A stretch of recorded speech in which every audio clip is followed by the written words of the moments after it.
So that's enough of a recap. I keep taking up time. 30 minutes in, we're finally getting into the new chapter. Let's do this. And I checked, including this, 4 chapters to go. Oh, I should also add, because I don't think I mentioned, I don't know how long the stream is going to be. I'm going to try to get through at least 1 chapter. If this 1 chapter is too short, then I'll see about sneaking in another. But because of how poorly I slept last night, I guess is the way to phrase it. Thanks, Willow. I am super tired to the point I was getting a little drowsy behind the wheel at work, which is never good. So I probably only have the stamina to make it through 1 chapter, and even if I could say, well, I just want to get back to Monster Hunter, I'm so tired, maybe I'll get through 1 hunt, and that's gonna be it.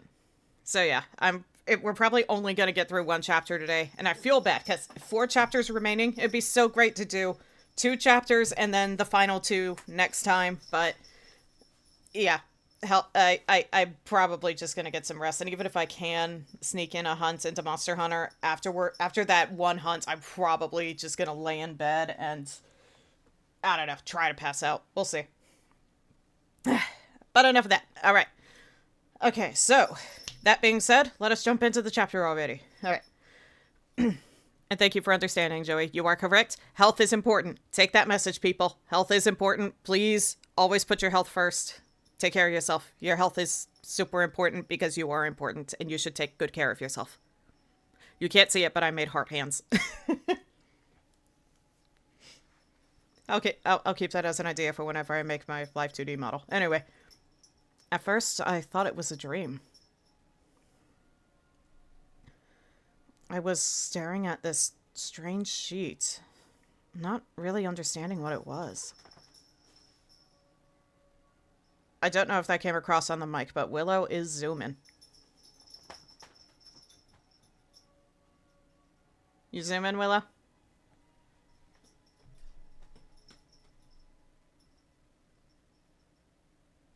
Willow? She's like, what do you want? Hey, Willow. You okay? You okay? Hey, those are some intense zoomies. You doing okay? Meow, meow. Alright, honey, take it easy, okay? Don't hurt yourself. Oh, yeah, good scratches. There we go. Zoomies are audible. Might also help that there's... It probably helps the zoomies' audibility by the fact that there's no, music playing right now. That was certainly an interesting way to string together words of the English language. Listen, I may have that Hoyoverse hire me bit for whenever I find typos and things. Just because I'm good at written words does not mean I'm good at speaking. Anyway. Yeah, well, it's okay. She just zoomed me. Alright. I was staring at this strange sheet. Not really understanding what it was. That was all. I didn't go after it, nor did I really ridicule it.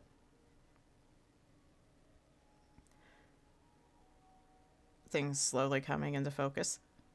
The fact was that the boring view was the ceiling of my own room, but I didn't realize that for a fairly long time. Yes, I thought I had been dreaming, but I had actually been staring at the ceiling the whole time. Lethargy induced by the voices of the cicadas. Even after I realized I was awake, I couldn't draw forth the energy to sit up. Understandable, you did run through a forest for God knows how long, and murdered a guy, and dug a brand new hole to try to bury him in the soaking rain, after going to get another shovel to do so. Right, you never did go back and get that other shovel, did you? Oh, honey, you are so dead. Oh boy, Alexi. Hey, thank you so much for the follow. Oh boy, Alexi. I recognize the username. How you doing? Thank you so much for the follow. Yeah, let's see. Oh, yeah, understandable. You had an exhausting day, buddy. Everything I could see, everything I could hear, everything was like a television broadcast that had already ended. Surely none of this will come back to bite him in the ass. Oh yeah, sure. People get away with murder all the time. Well, I mean, it's possible they do, because if... You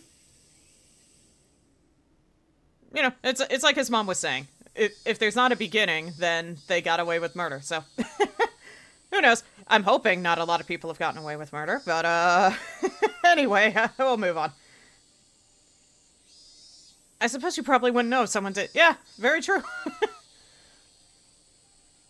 Unless there was, like, an unexplained murder, but even then, I was more terrified at the thought of murders that were never discovered. If you did know, that's more concerning. Yeah, it's... murder scary, and yet we did it. Anyway, it was hot. So hot I could choke on the heat. And after all that rain, it's probably super humid too. Ew. My back was moist with night sweats. And it felt gross. It really did. Night sweats are the worst. Unable to endure it any longer, I tossed in my futon. And finally, blood started coursing through my brain.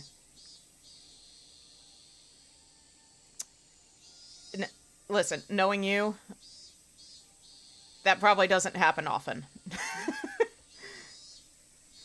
I lazily recalled the long day I had yesterday.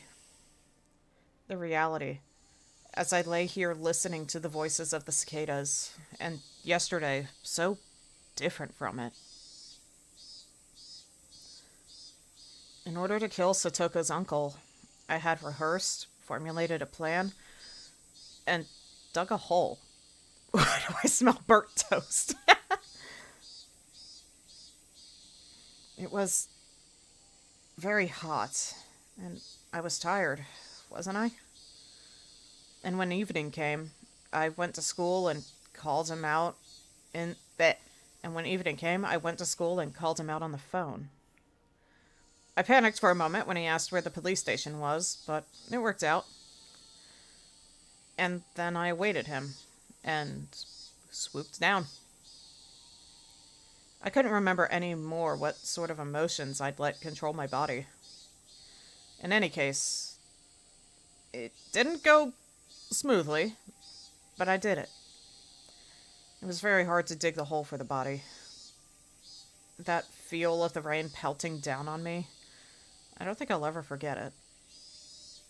I think there are other more memorable moments to the day, but I'm pretty sure feeling the rain as you went about digging a hole for a body, I'm sure thinking of the feeling of it would stand out, but I feel like the day it's in the events itself, you'll probably never forget more than the rain. Didn't go smoothly is one way to describe the events that occurred, I suppose. Yeah. Oh yeah, he ran, I lost track of my hole, I lost track of my shovel, and I had to go get a new shovel to dig the hole and never got the old shovel back, and the other hole is still just there. But it's not like people go in there, so it should be fine, right? That's totally how fate works. Oh boy. Anyway. The rain, the mud, and the sprays of blood. The sensation of floundering in a swamp. When I met Takano-san on the way home. That wasn't good, no matter how I interpreted it. It was the most misfortunate and uncalculated thing that happened that night. Everything would have been perfect. I'd personally put an asterisk next to that everything, or perfect. Yeah, next to perfect, because, no, was it? It's not like the hole was right next to one of the paths cut out through the forest or anything, right? Oh, honey. I would never do murder in my life, and I already know I would have done that so differently. Oh boy. If only I hadn't encountered her. Yeah, that is one misfortune to have, though, especially since she obviously knew what you did. Anyway, probably because she did too, so she's like, ah, yes, fellow murderer. I get you. I was just riding my bike with my shovel in one hand through the downpour, utterly soaked. There was no way someone could surmise I was a murderer bearing a body just from that information. Your response to her possibly joking about it, however. Now that I was thinking calmly, napping under the morning sun, that's what I thought. Still, the more I think about Takano-san's eyes, it seemed like she understood. Takano-san. She knew that I'd killed someone, buried them, and that I'd been on my way home, exhausted. Takano-san wouldn't gain anything from selling me out to the police, but that didn't mean I could feel at ease.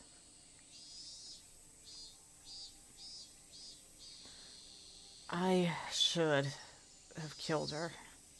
That's the bit you say out loud. Oh, Lord. I had crossed such a bridge to get my tranquil life back. And I'd finally achieved it as a result. But now, for the rest of my life, for all the tranquil days starting today, I'd have to live in fear of when they could suddenly end. I may have twisted my ankle, dulled from total exhaustion. The fact that I couldn't make the snap judgment I needed to, I regretted it more and more as time went on. You didn't have a choice, Keiichi Maebara.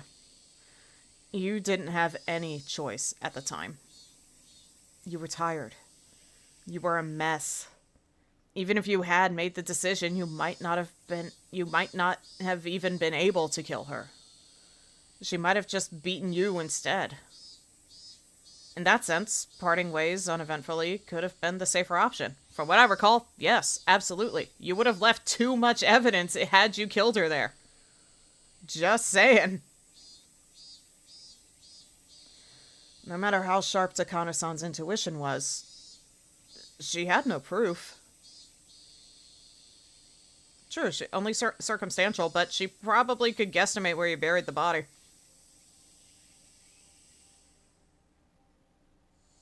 At the very least, she could accuse you of acting suspiciously, which your friends might back her up on, but I don't know. We'll see.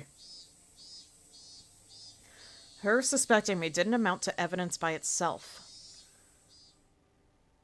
Logically, I know that. But that doesn't mean I have nothing to worry about, does it?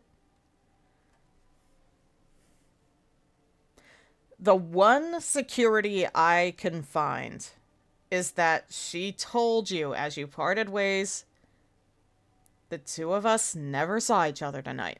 In other words, she doesn't want you to say you saw her, and she's not going to say she saw you. Basically, a mutual understanding of, we both know what we did, or I assume you know what I did, because I basically spelled it out for you, but you are dense, but basically, we should both know what we did.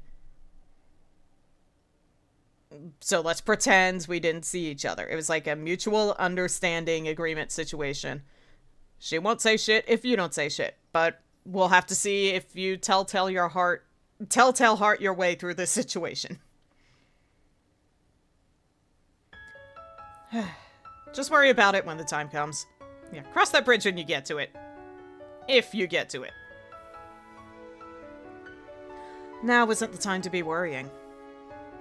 It's the time to be smiling, right? You accomplished so much just to gain a new life starting today, didn't you? This line out of context would feel so sweet. Keiichi is just sitting there eating breakfast like a week later and suddenly goes, wait, she killed a guy, didn't she? That'd be so funny if that actually happens. Wait, was she telling me she killed a guy? It's like, man, you did so much just to gain a new life starting today, right? You accomplished so much. Context. You really went out and killed a guy. Oh, gosh. Then you should be happy at this new morning. If remembering the past is too hard for you, then just consider everything up to yesterday as having never happened. Excuse, you said so yourself. You'd bury it all like it never happened. Now, if you buried it like you buried that body in wet rain and muddy earth, if you buried it like you buried that body, you might have some problems. Well, your wish came true. Everything before yesterday never happened. Goes downstairs. Mom says something about, gosh, I can't believe they found a body there, just buried in the mud. Shit!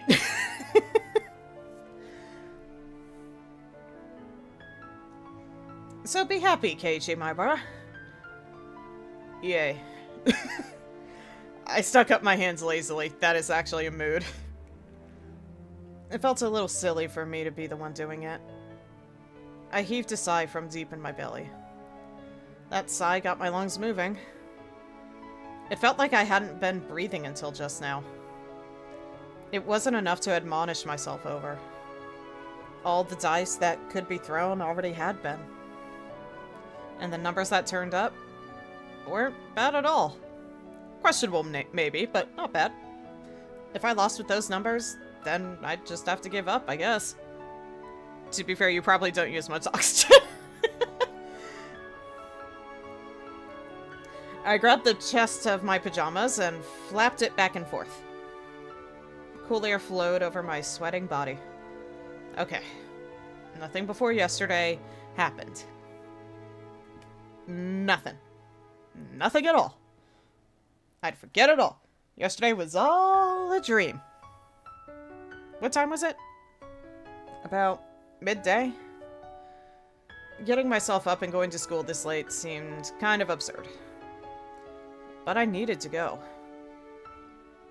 I felt like going to school would be the first step into my peaceful new life.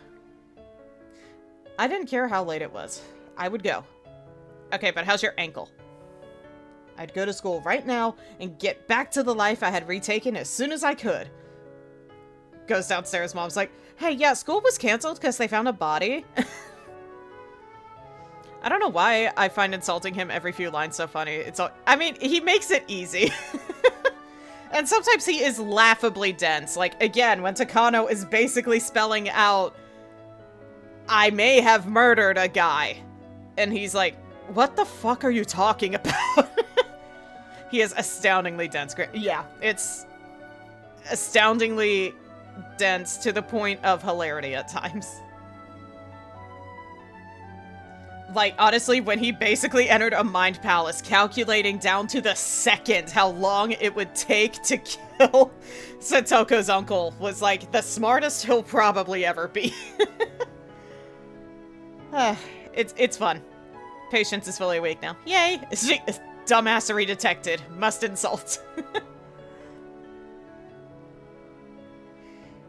My lazy body immediately became lighter at the thought.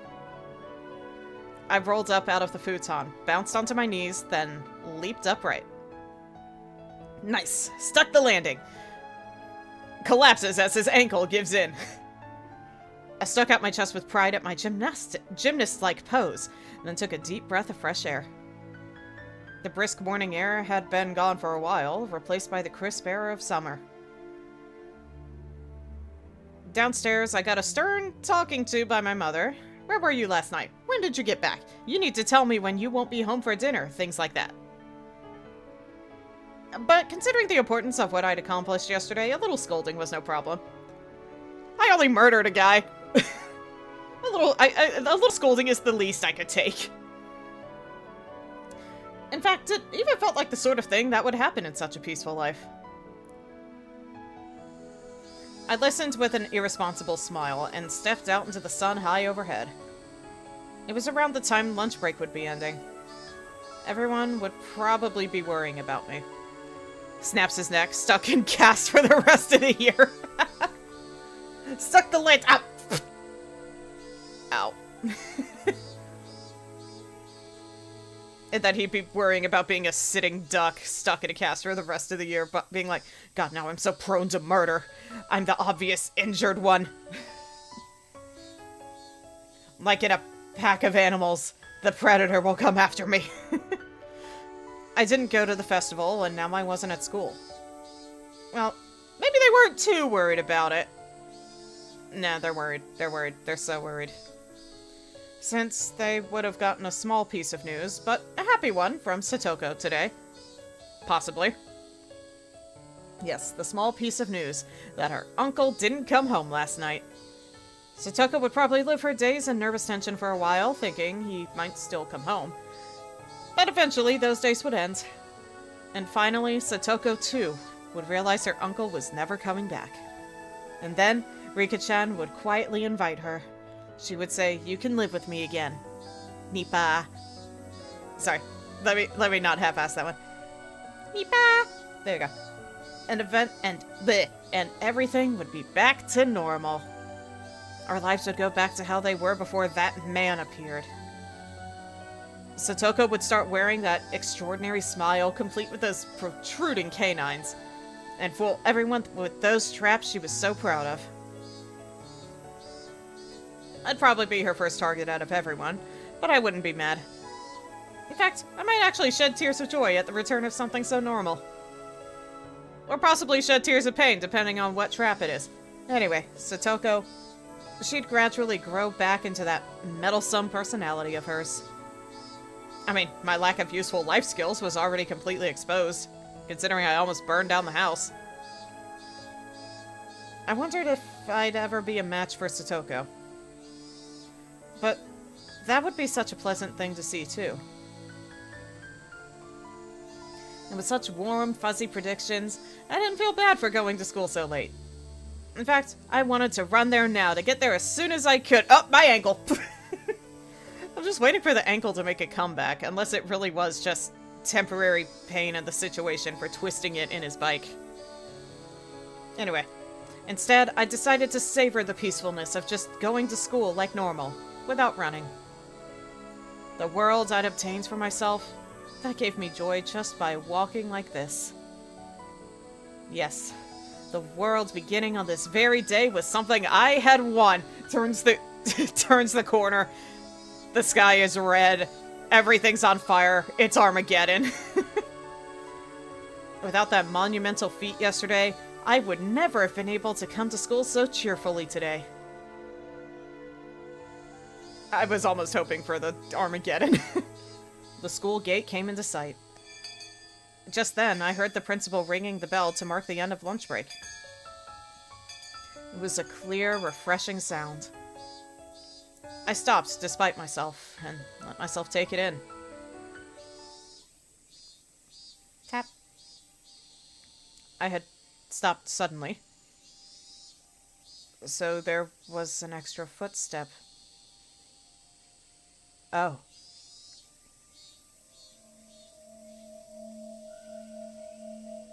Right, this was a thing that happened before earlier as well, right? About there being like an extra footstep. Ah, gosh, chapter 1 flashbacks, except we know it can't be Rena. Right? It'd be weird if it were Rena again. She already had her turn.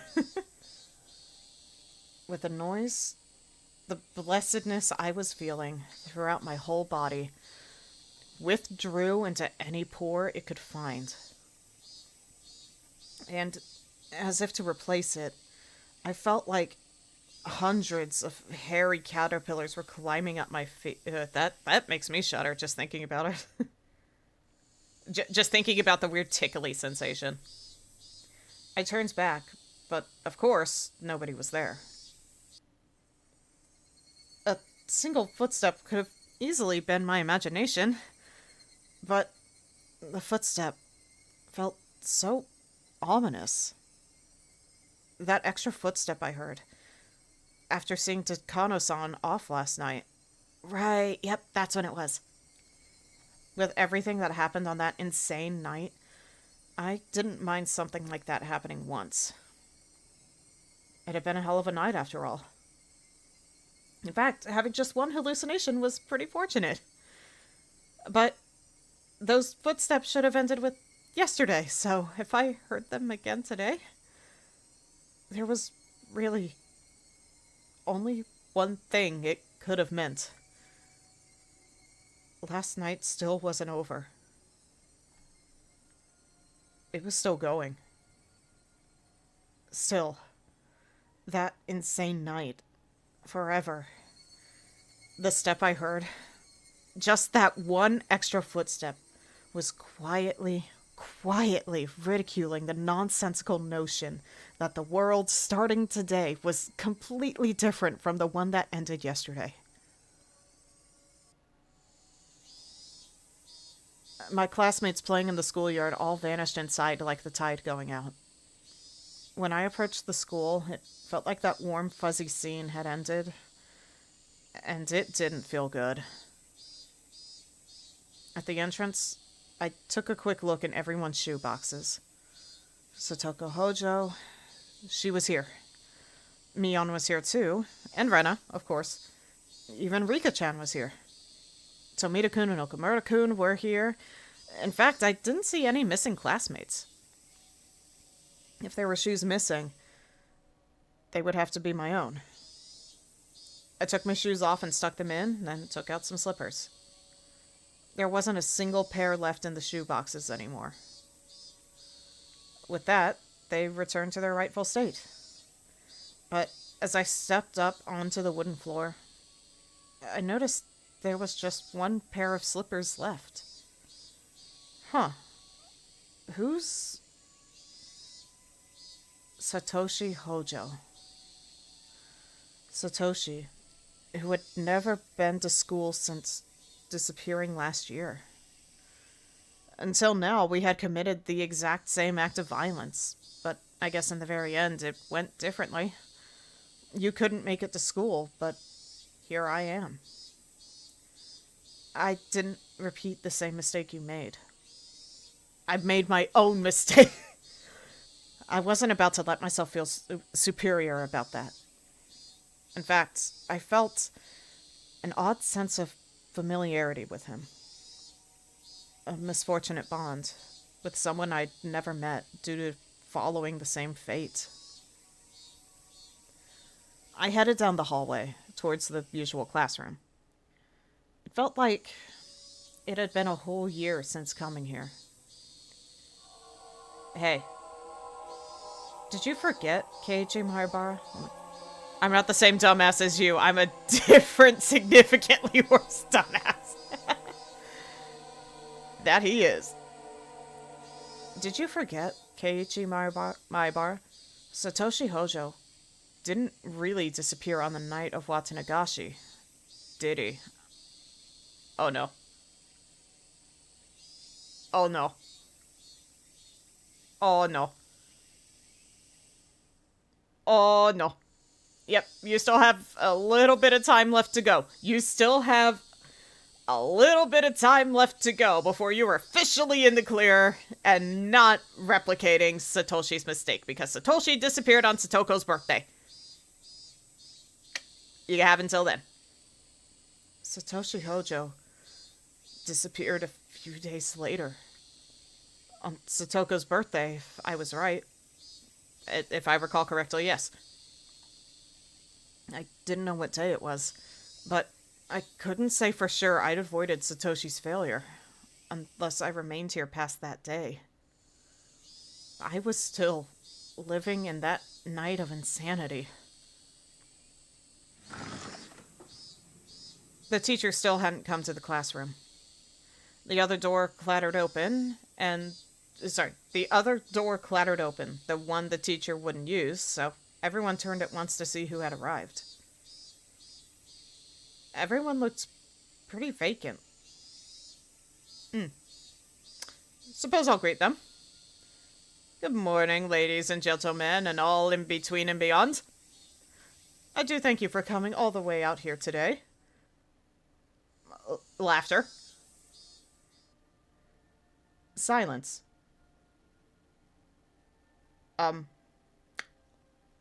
This is odd. When I started to think I'd fallen flat, someone finally started laughing for me.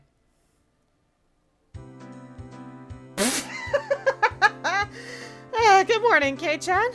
You're pretty energetic today for being super fucking late.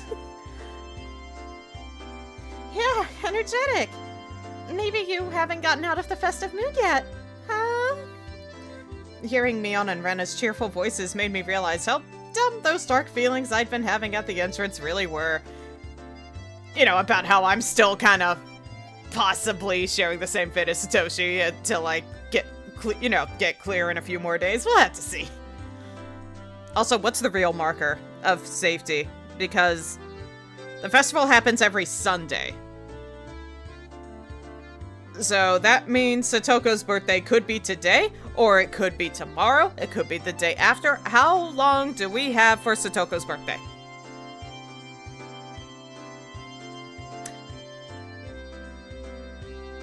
Or, if it's not based on Satoko's birthday, would it be based on the number of days after the festival? That's the real difference we gotta find here. It would make more, like, I'm imagining it would be Satoko's birthday, but just saying. Anyway. Hey now. Festive mood? I wasn't at the festival at all, remember? Before I could say that, Rika-chan smiled at me. Keiichi, did you make sure to watch my dance? Yep. He saw it just fine. Huh? Didn't you see how big an applause he gave you? And he ignored it when that troublemaker Shion came up and made a pass at him. Take that, Shion. Well, that felt good. Are we just playing along? What is going on here? Mion starts laughing at the memory as she slaps me a few times on the back. That or Rika knows what's up. So, how did that target practice contest turn out in the end? Tomita-kun was facing me and talking. There was nobody behind me. That meant he was talking to me? Tomitake turned up dead lat. Huh? Huh? What? What?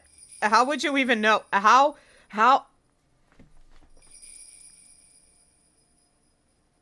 Unless somebody else said that. But I'm assuming, because I saw nobody's mouth move, I'm assuming Keiichi said that. How would you even know Tomitake would be there? How would you know he'd be involved in the game?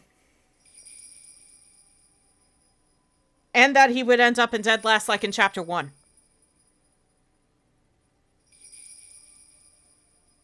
Bro, this is sus. This is sus. Before I was like, all right, how we gonna cover this? It's like, okay, friends, how you gonna cover him for this? And that's an oddly specific thing to say, buddy.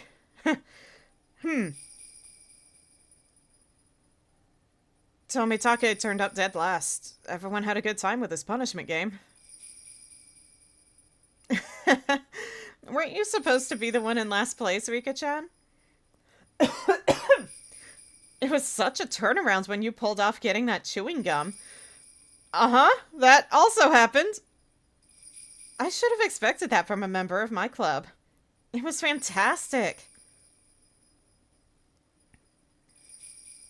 Crying at a time like that is a feat only Furude would be allowed to do, said Okamura-kun, breathing heavily from his nose like a freak. In my direction. Everyone laughed. If anyone but Rika-chan had done it, it would have been against the rules. Rika-chan gave one of her Nipa smiles as she listened to it. In my direction. Rena, too, turned towards me. And then, with a somewhat embarrassed smile, she whispered to me so only I could hear. But really, thanks, Keiichi-kun. For what? That giant stuffed animal. This is fucking with me as the reader. This is fucking with me as the reader. Like, I don't know how Keiichi's gonna feel about all this, but I'm certainly feeling fucked with right now. Oh my god. Oh my lord.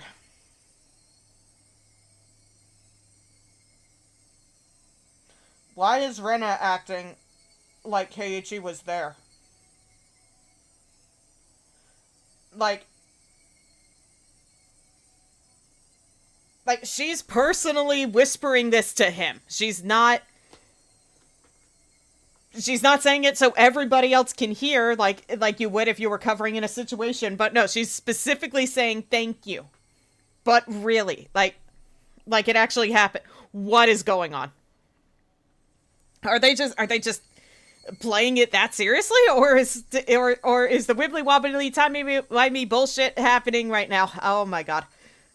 That giant stuffed animal. I was really happy. It's nice and safe right at my bedside. And I made sure to give it a good night kiss before bed, too. Oh. The class laughed at that, cheering and jeering. This whole time, the conversation had been a little bit off. I wasn't quite getting it. See, normally I'd tease you for not getting things, but also right now, I'm not sure I get it either. I get it more than you do, but I'm also not getting it. What's this about a stuffed animal? Says the guy who mentioned Tomitake, right? Like, unless that actually was someone else saying it, but even then, like, what? Would this have happened with the rainstorm anyway? Like, what is going on? What's this? Come on, we all worked really hard at the festival yesterday to get it down, remember? The gigantic stuffed animal? The gigantic stuffed animal. Rena seemed taken aback, but when she answered, she did it with a smile. Maybe saying, play along with it, you dumbass? We were having a hard time knocking it over, so we tried aiming at the forehead and rapid fire shooting and stuff. And then, Keiichi-kun, you got a whole bunch of guns ready beforehand and shot them all. Remember chapter 1? It was so cool. Oh. Wait, who was this? All the people in the neighborhood association, including the chairman, were praising you so much at the party afterwards. One of them said he'd fallen in love with your way with words. Tokuzo Kimiyoshi, the chairman of the children's committee, I think. Kimiyoshi, I remember that name from chapter 2. He said he wanted to entrust you with a few of the stalls at the next festival. Wait, hold on. We're praising you so much at the party afterward. One of them said he'd fallen in love with your way with words. Like the way with words, like, from what happened in chapter 2? Yeah, I'm trying to give you an alibi here. Please work with me. Tokuzo is the chair of the refreshment booths. He's on the festival executive committee. I'm so stunned I can barely read. My bar sounds great at making things sound good, isn't he? Yeah, like even octopus takoyaki, right? If anybody mentions that, I swear to Christ. Yep, whenever he talks about something, it seems a lot better than it actually is. Ah ha ha ha, you can say that. Or can't say that. Ah ha ha ha. Keiichi-kun, you'd make a great salesman. I bet you'd do great auctioning off overripe bananas or something. What have you been talking about? For me, it's why have you been talking about? I mean, I didn't go to the festival in the first place. I swallowed those words. I didn't know exactly why, but in Hinamizawa, this is what had happened. Yesterday, during the Watanagashi festival, Keiichi Maebara had appeared, and he had romped about with all the usual members of his club. You have the perfect combination of utter incompetence and laziness for it. Yep. Genuine laugh, but I'm also so unsettled right now. And he had romped about with all the usual members of his club. He made a big scene at a few of the stalls, snatched a few sticks of takoyaki and okonomiyaki in his glee, rating each of them as delicious or terrible to get everyone excited. He even did a Gordon Ramsay impression. You should have seen it. And they'd seen a gigantic stuffed animal at the target practice game, and everyone went after it. And then I got a whole bunch of the cork guns, firing them in rapid succession, throwing each one away after using it. And admirably, I shot down the biggest stuffed animal there. And then I gave the stuffed animal the proof of my victory to Rena as a gift. Then our fun came to a close as we had to go see Rika-chan's offertory dance. There was a ton of people squeezed in there, and we all got separated, but we each managed to get into good positions to cheer Rika-chan on from. Then, in the middle, when Shion came up and asked me to go hang out with her instead of watching the dedication dance, I refused, and stayed put, watching the dance until the very end. That's the only difference. That is the only difference from Chapter 2, because Chapter 2, it was like, he went with her, and then other shit happened. Anyway. But who was that? Well, everyone's been saying it, haven't they? Keiichi Maebara? I had an urge to yell in anger at my classmates for having so much fun talking about the festival yesterday with Keiichi Maebara. What the hell are you guys even talking about? Far stronger than that feeling, though, was the sheer uncanny nature of this reality I couldn't understand. Keiichi Maebara, who wasn't me, was in Hinamizawa yesterday. Okay. Now my other thought is that, what if, just as a what if, Oyashiro-sama, grateful for his act of murder, decided to alter everyone's memories. That could be the only thing I could think of, other than, oh, there was an actual doppelganger or something. I am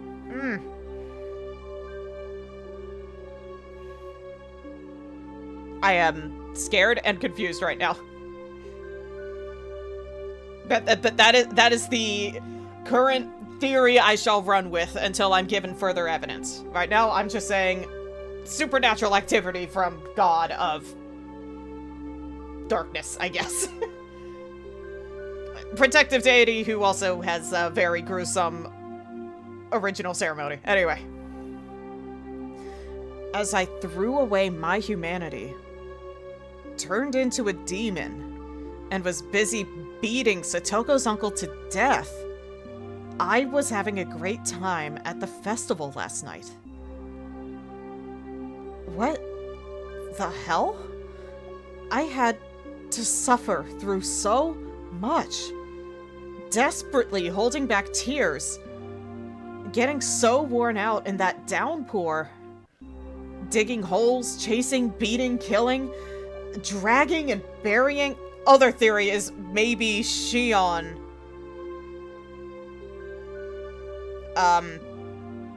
disguised herself as Keiichi, but I don't know. I don't know. I don't know about that because I think she had an alibi of, like, causing chaos or something earlier they mentioned.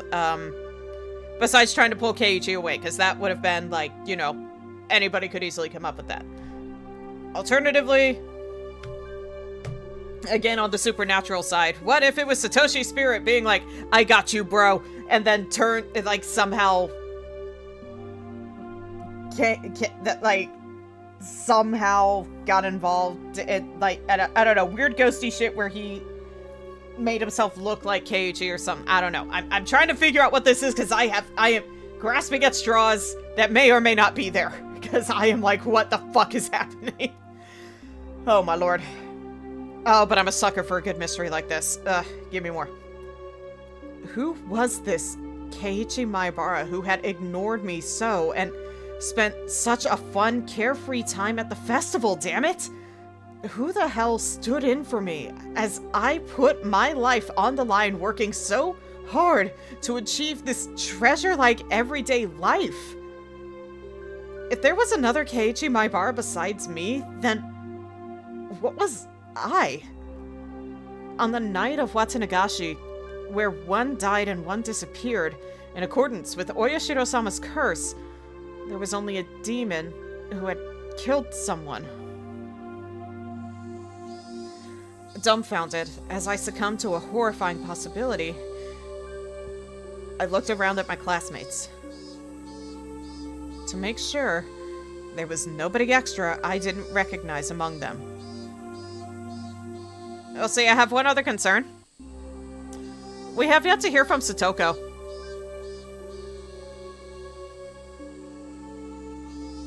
She's apparently here today because her shoes are in the shoe locker, but, we have yet to hear from Satoko. Or even see her, so... there's some concern there. That just hit me in this... fucking torrent that we're in. To make sure I wasn't among them. It was a horrifying thought. That the real Keiichi Maibara hadn't overslept and had come to school on time. And that I, who was no longer Keiichi Maibara, had just waltzed in here. But no matter how much I checked, the only people here were ones I knew. The man I met every time I looked in a bathroom mirror was not here. Okay, everyone. Time to start afternoon classes. Please, take your seats. President, please lead the class. The teacher entered and everyone hurried back to their seats. Upon finding me, who was so stupidly late, she gave me a stern talking to, but I wasn't listening to it. I was busy having existential dread. Yeah. Wasn't our old life supposed to start today? Something wasn't right. Again, where is Satoko? It was just strange. I was supposed to go back to my old fun life after yesterday. I had set foot in an incomparably mysterious world that was completely different from both my old life and my recent one. Yeah, this was, without a doubt, a different world than the one I'd been living in until now. Did you somehow teleport into another time? But that wouldn't... I'm so confused! There was no way such an absurd thing could be possible. But, unless it was true, I couldn't explain anything that just happened. In this classroom, I was surrounded by so many faces I knew, and yet I felt isolated. The cicadas sounded no different than they had before now, but they seemed somehow false. The air was parched and dry, too, making me think, was the air in Hinamizawa always this uncomfortable?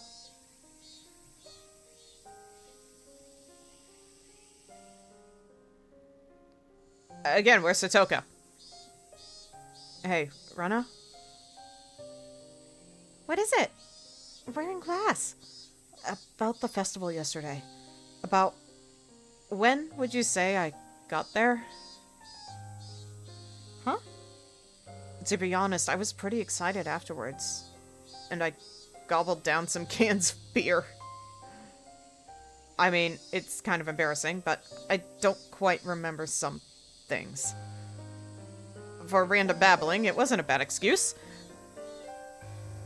Keiichi-kun, you said you couldn't come at first, didn't you? You called Michan's house about it, right? That matched. Yep, okay. That checks. Which means it was Mion who answered the phone? I called Mion and told her to take Satoko in my place, since I wouldn't be able to meet up with them due to things I had to do. We all decided while we were setting up for the festival that we'd invite Satoko-chan. We wanted to bring her out someplace where she couldn't see her uncle for a little while. That was the same too. Yep, also checking out. Okay. Waiting for the deviation here. Mion said that when I called her. That everyone had already decided to invite her. And then we all went, me, Mi-chan, and Rika-chan, to Satoko-chan's house and brought her out. Satoko-chan's uncle seems like a really mean person. That part didn't matter. What I was trying to ask was, when did I meet up? No, just let her continue, okay? I'm trying to also get the timeline of events here. When did I meet up with you? How could you forget that? Keiichi-kun, this is why I said to get a good night's sleep before the festival. Whatever. When did I meet up with you? Well... At my sudden threatening demand, Rena was at a loss for words. Oops, I shouldn't have rushed that. I'm also imagining the teacher turning into Dr. Ratio for a second and just throwing a stick of chalk, saying, telling him to hush up. I told her I was sorry. It was at the shrine grounds. It was unexpected. You were talking to Rika-chan, weren't you?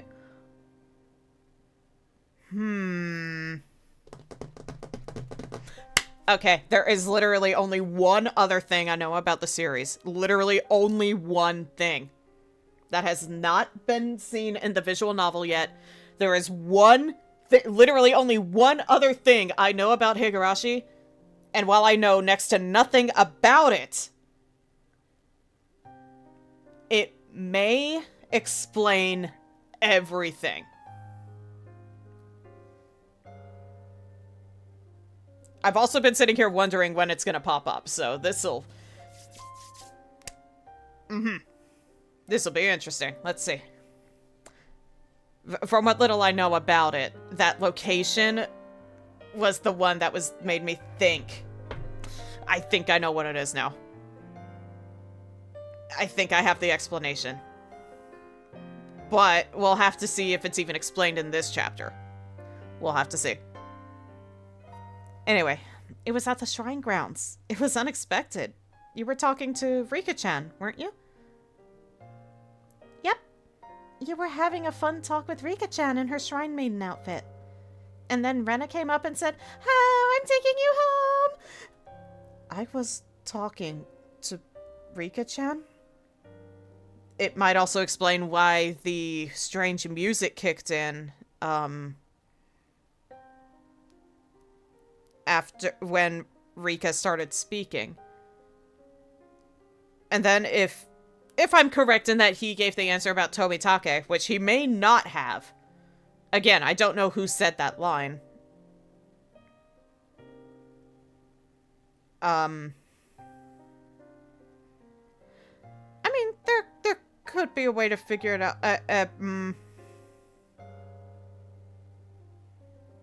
I don't want to detract and mess with the settings too much, but point is, if he said that, then that might also explain some things, and maybe also even the second pair of footsteps, but I'm not entirely sure. I just know that this one particular facet also exists that I do not know about. It's like, I know it's there. Do I know what it means? Nah, I can only make assumptions. Alright. And I asked, Kei-chan, didn't you have something to do today? Then you pounded your chest and said it yourself. That letting loose at a festival was more important than some silly errand. I didn't say that. I never said anything like that. I never even went to the shrine grounds yesterday to begin with. I never had the time to stop by a place like that. I went to dig the hole as soon as I woke up. I had a pretty hard time doing it. After that, I snuck into the school and made a call. I called him out and lay in wait. And then it started raining really hard. With that kind of downpour, the festival should have come to a halt. In other words, it ended then. From the time the festival started to when it ended, it would have been impossible for me to have swung by the shrine grounds. I was already there when Mion and the others dragged Satoko out and brought her to the shrine, and I was talking to Rika-chan. Then, where would Rika-chan say we met?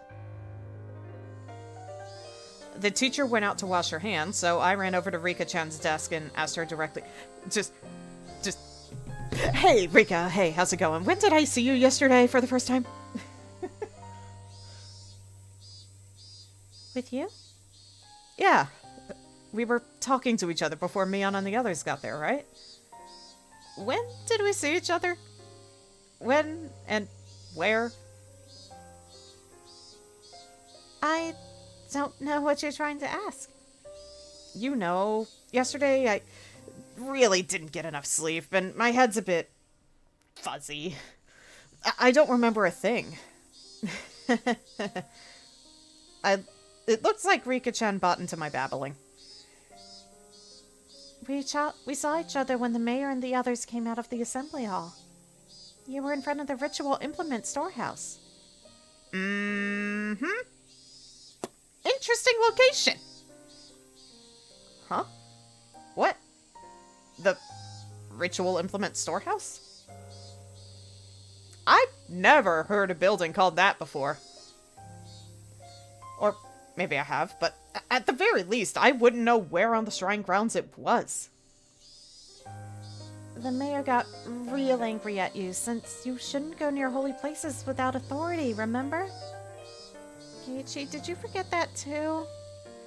I was too scared to ask anymore. The more I asked, the more it became clear without any doubt. That Keiichi Maibara was present at the Furude Shrine grounds during the Watanagashi festival. The clearer that became, the more fears I had. Who on earth was I yesterday? Whoever that was, he had a good time in my place, and managed to go the entire day without letting them notice I wasn't there. Oh, right. When did that person leave everyone? This morning, my mother got mad at me for having stayed out so late last night. Which meant, at the very least, that Keiichi Maibara hadn't come home while my mother was still awake. The festival would have been closed because of the downpour. If I recall right, when I went back to the house's storage room to get another shovel, I think the clock said 7. Since it was already raining hard by then, the festival would have had to close down before 7. If I'd returned that early, I would have definitely run into my parents. Or at the very least, they wouldn't have asked me when I got back last night. So, the Keiichi Maibara from yesterday, that meant he never went home. That meant the downpour happened, the festival was broken up, everyone left. But he didn't go back to the house. I almost said he didn't go back to the storehouse, which in my brain is like, yeah, that's probably where he went. Or quote unquote he, whoever this is. Anyway. That means when I arrived at the natural conclusion, a wicked chill suddenly froze my spine and climbed up to my brain. That meant Keiichi Maibara was the same as Satoshi. One day, he never went home. Okay, that's an interesting conclusion that I did not reach, but, with the theory I'm going on, you don't need to worry about that, I don't think. I think that Keiichi went home, but not you. You still went home, which is what matters.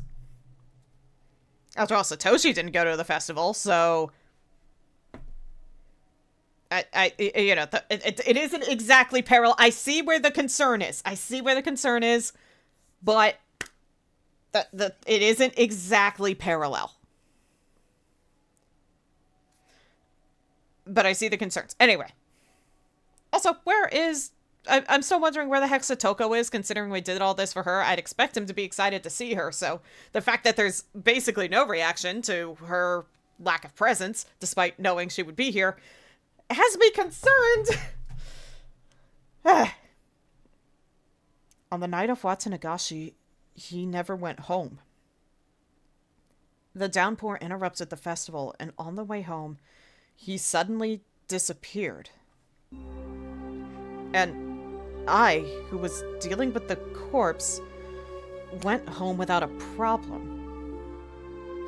I was so tired I wasn't even hungry, so I went up to my room without a sound and crawled into my futon. Who was I?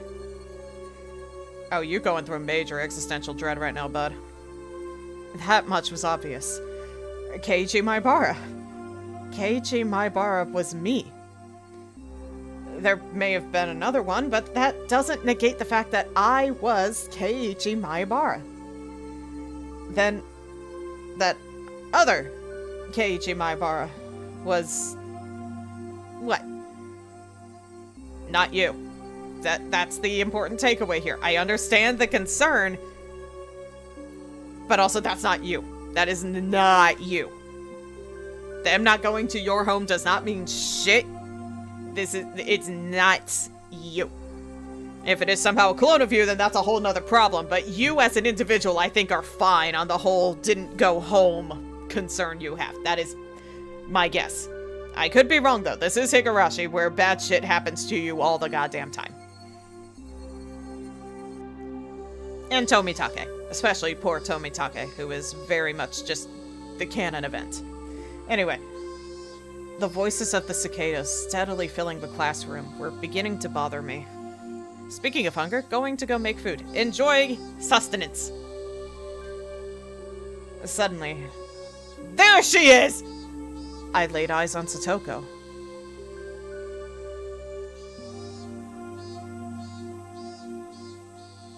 Why this?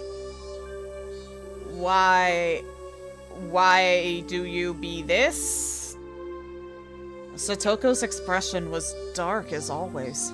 She seemed completely exhausted, and a life of agony she couldn't even imagine an ending to. This could change everything.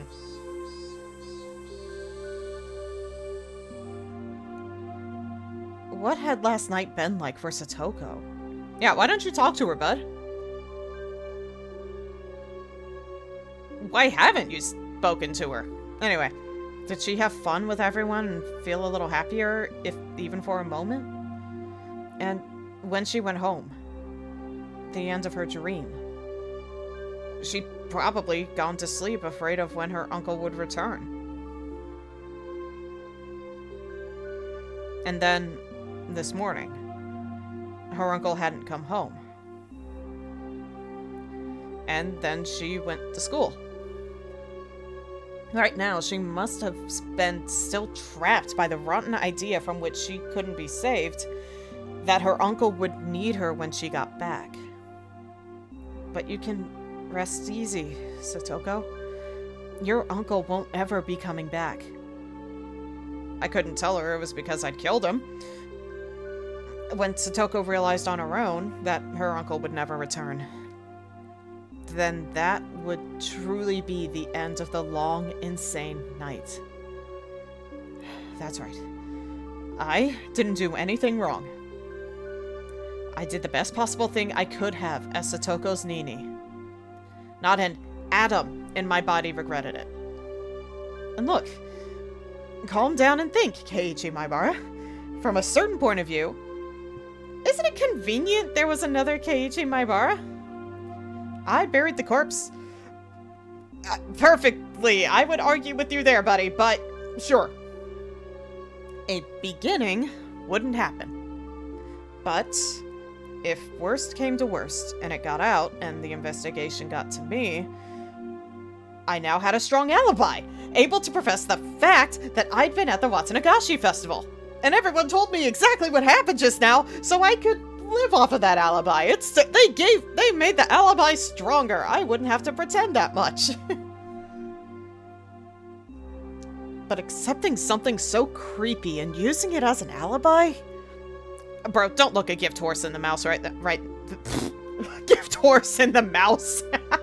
Don't look a gift horse in the mouth right now, bud, okay? You had the best possible thing you could have right now for murder.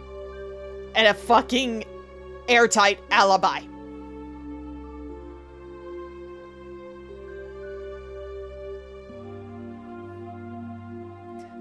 Still, if I proved I hadn't gone to the festival yesterday, it would do no good and a whole lot of harm. So, yeah, just play into the alibi, bud. Play into the alibi. Why would you feel the need to confess what you did? Or, like, you know, prove reality? Like, I understand you being confused and upset that there was another Keiichi, you know, trotting around. But right now, that's the best thing for you, is that someone basically doppelganged you to give you the most solid alibi you could possibly have and say, I couldn't have done it because I was at the festival. Boom. I was there the whole time. There you go. Like,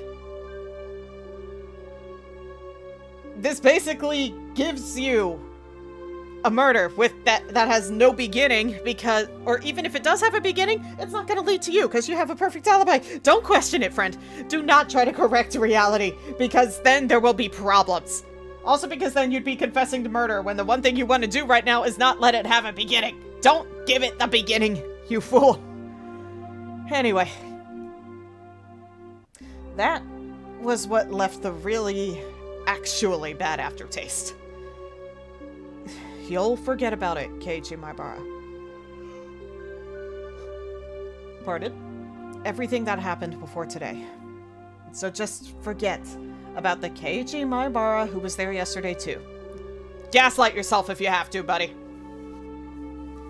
Normally I'm like, dude, don't gaslight, but right now it's like, no, gaslight yourself into believing you were actually there. Please, I beg of you, do not let your brain cells, your singular brain cell, ruin the best alibi you could possibly have right now. That's like a miracle alibi right there.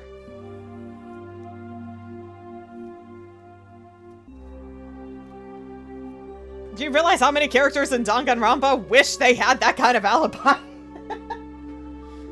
Anyway. So just forget about the Keiichi Maibara who was there yesterday too. Instead, let's watch gently over Satoko for the day her smile returns. And the day that would mark the end of that insane, all too long night.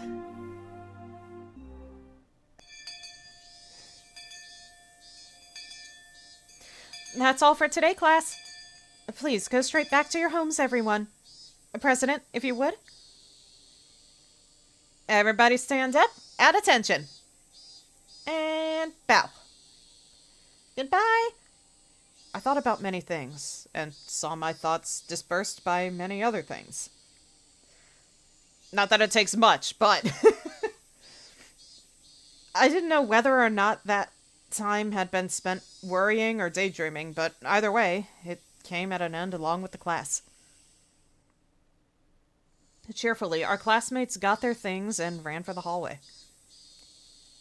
Mion, Rena, and Rika-chan were packing up as well. What about Satoko? Yeah, literally what I just said. What about Satoko? This whole day, she seemed deflated. Well, her uncle may not have returned last night, but she wouldn't have known he'd never return. How much I wanted to express that fact to her. Satoko packed up her pencil box and math workbook messily. And after a dark glance at the clock, heaved a sigh. Then went to leave the classroom. Then, suddenly, somebody placed a hand on her shoulder and stopped her. What is it? I watered the plants like I was supposed to and got all the printouts done. Her words, possessed by a persecution complex, hurt. I spoke loudly so everyone could hear. Hey, everyone? Why don't we have club today? It's been a while. Satoko always had to tend to her uncle, so club had been on hiatus. In our minds, our club was proof of a calm, peaceful life. By enjoying being together, I wanted to make Satoko realize her days of darkness were over. I'm... okay. I'll do it. Me? Well, I mean... I don't mind. If it's okay with Satoko. Under a condition. That was important. With everything up to her, Satoko gave a worried look. Come on, Satoko, it's been a long time. Let's go crazy. Don't you want to go apeshit? Well, I'm happy you feel that way, but... My uncle might already be home. Thus spoke her darkened eyes, her mouth unmoving. Yeah, I understand what you're trying to do here, Bud, but I think what you need to do is give her a day, maybe 2, to start to accept maybe he's not coming back. Because right now, the trauma is still very, very fresh in her mind, and she's scared of the possibility that he'll come home. Because she has no reason to believe he won't be home. She has no reason, and if you emphasize it, she might just think, what are you trying to do? Get me hurt or in trouble, so... Does you want to bludgeon? Wait, never mind. Yeah. But yeah, it's just... Because of the trauma, you know, give her a day, maybe 2, just to start to accept the idea. Because right now she has no reason for that idea to even be in her head. And trying to force it on her would just... You know, it might just bring the trauma up and she'll get scared that you're basically trying to push her into a punishment. So, and not the fun, like, punishment game punishment, but trauma punishment. We don't want that. So I get what you're trying to do. Give her some time.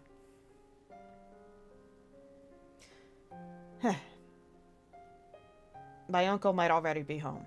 Thus spoke her darkened eyes, her mouth unmoving. You've been choking on life every day for a while. You must be about to suffocate. It's not good for your mind or body. Once in a while, you gotta have some fun. Please, leave it alone. It's not like I don't want to do club again. With one word, but. She looked down. Satoko, you know as well as anyone that it's more fun being with everyone. Fun isn't the problem, Keiji. Okay, listen, you dense motherfucker. Give her time, okay? I know you're impatient for her to realize things are okay. Forcing her into possibly having a panic attack from just... Sure, her uncle's not going to be there, but the idea that he'll be mad at her if she comes home and he is there, that's what she's trying to avoid, okay? You need to give her time to let the idea soak in, okay? One night is not going to be enough. She might think maybe he got drunk and went to, like, some chick's house or went to, like, I don't know, he passed out in the bar or something. Like, she's still convinced she is trapped in this situation. You trying to force her out of it is not helping. Okay, don't force it into her when she has... And also because that would be suspicious. Like, why do you gotta worry about your uncle? It's like, why are you saying she shouldn't? Like, dude, I know you're a dense motherfucker, but come on. Give her time. In a couple of days, she'll probably be more open to believing it. Anyway. We're friends. That means we can spend time with each other. I mean, you had a great time at the festival yesterday with everyone, didn't you? Rena nearly said something, but she was too late. Keiichi-san, what are you saying? My arm on her shoulder seemed to weigh her down, and she threw it off. When exactly was I playing and having fun at the festival? The only one having fun was you, Keiichi-san. Huh? I looked over to Mion for help. But now everyone was looking down. What? My instincts told me that Satoko hadn't gone to the festival. But Rena said it herself, that she went with Mion to Satoko's house to invite her. Satoko-chan left on the way there. She didn't go to the shrine. What? Why? I've realized the absurdity of what I just said with Satoko in front of me. She said her uncle was waiting at home and she couldn't have fun by herself. When we were in front of the shrine.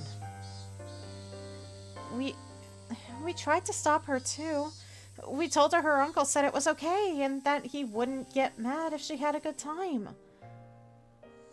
At some point, tears had begun welling up in Satoko's eyes. Juno says hi. She snuck in, apparently. Hi, Juno. Satoko was so afraid of her uncle that she couldn't even allow herself time with her friends and went home. When? But when? But when? Like, the uncle believed us when we said, when Keiichi called, and it was like, what? So Satoko wasn't back by then, but, like, huh?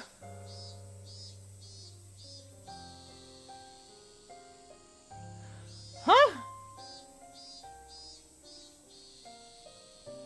Right when I thought I had a grasp on everything that happens, now I'm like, what? No, she was even afraid of letting herself have a good time with her friends. Keiichi-san, you must have it nice. Having a blast at the festival all night. They told me you went all out, didn't you?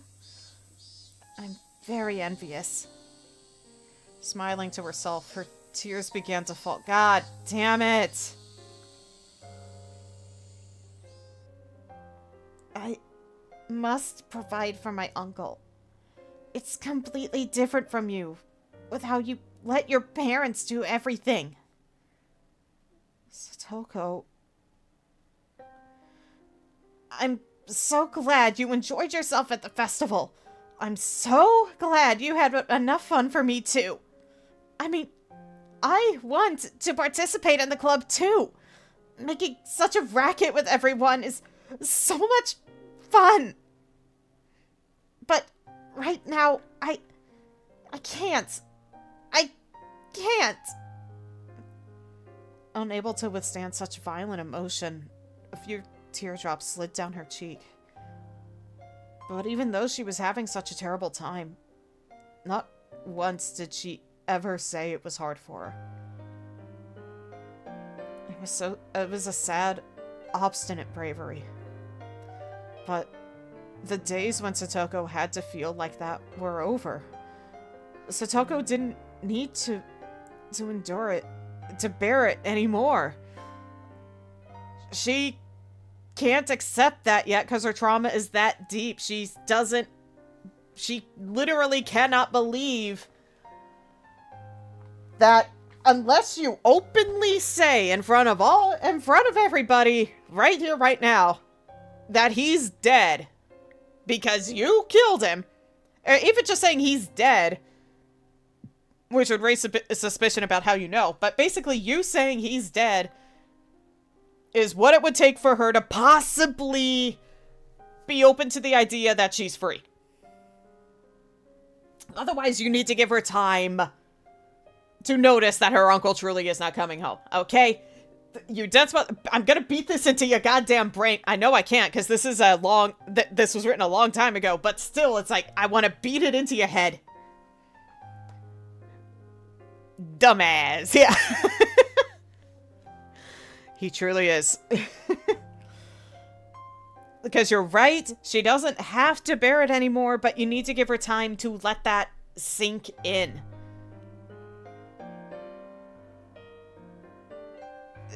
I already rambled about this. I don't need to anymore, but god damn it.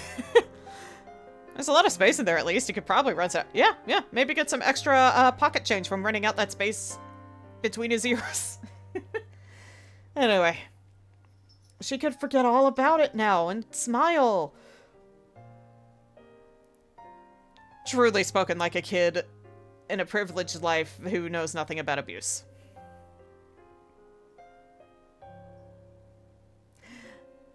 Anyway. Just... I need you to grasp the trauma that's happening right now, bud. I was so frustrated at not being able to tell her that directly. Instead, I said something that I'm not sure I should have said before I thought twice about it. You know, like you often do. He didn't come home, did he? The words were deeply meaningful to me, but I didn't know if Satoko understood them. Didn't come home? Who? He didn't come home last night, did he? Your uncle? What are you talking about, Keiji-san? Satoko shouted with all her might. What? What?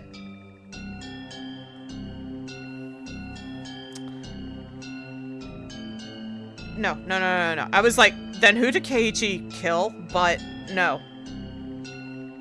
No, he confirmed. He saw the man. It was like, no, that is in fact her uncle. He knew for certain that that was her uncle.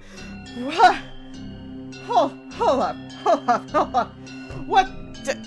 Hold on. I'm beginning to wonder if we somehow had a wibbly-wobbly, timey-wimey bullshit, like, parallel dimension hop happen. What?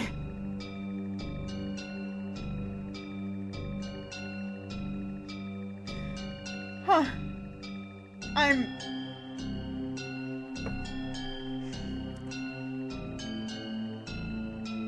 There's no way he didn't. He even beat the guy. Like, any excuse my brain could come up with, like, oh, maybe it wasn't actually her uncle. No, he made sure it was before doing it because he didn't want to mess that up. Well, maybe he didn't actually kill him. No, he did. He beat him enough extra times afterward to make sure that he was dead. Like, huh?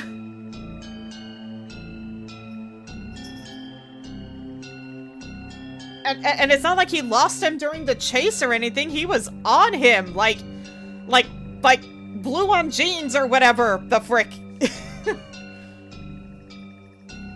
What the fuck?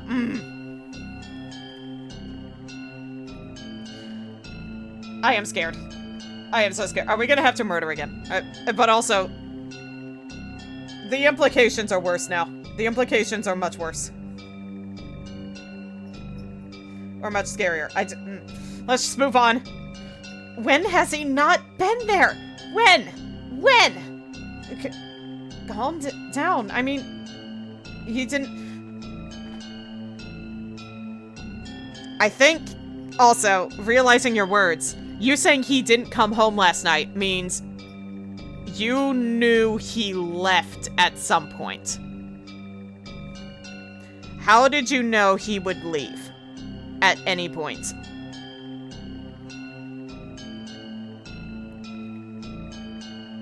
Like, maybe that's what's going on? Maybe she's like, what? How did you know he left?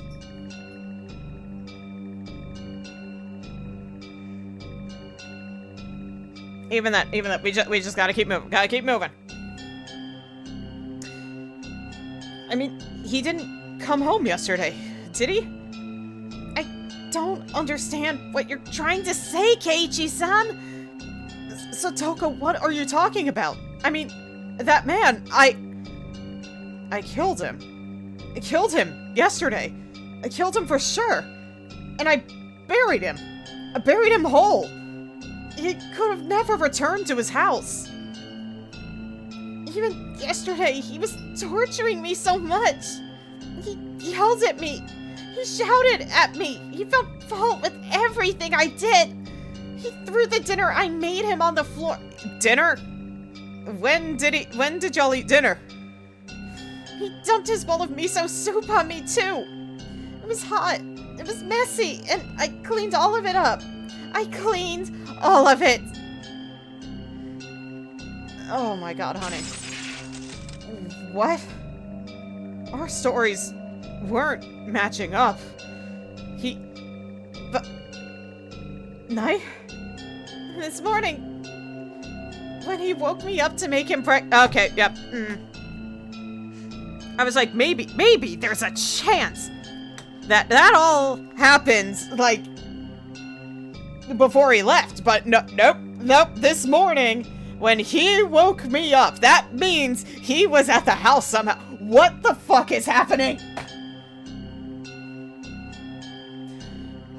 And this morning, when he woke me up to make him breakfast, he got so mad at me.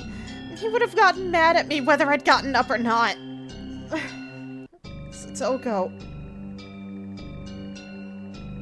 Rika-chan went over to Satoko and said a few words of consolation. But Satoko angrily refused those words and thrust Rika-chan away.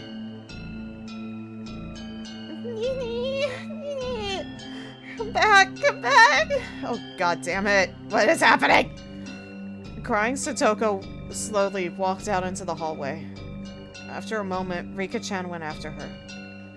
I couldn't stop thinking about the words Satoko had spoken while crying. I buried her uncle last night, but she said this morning that was impossible. I buried him last night, so she couldn't have seen her uncle this morning. What was Satoko?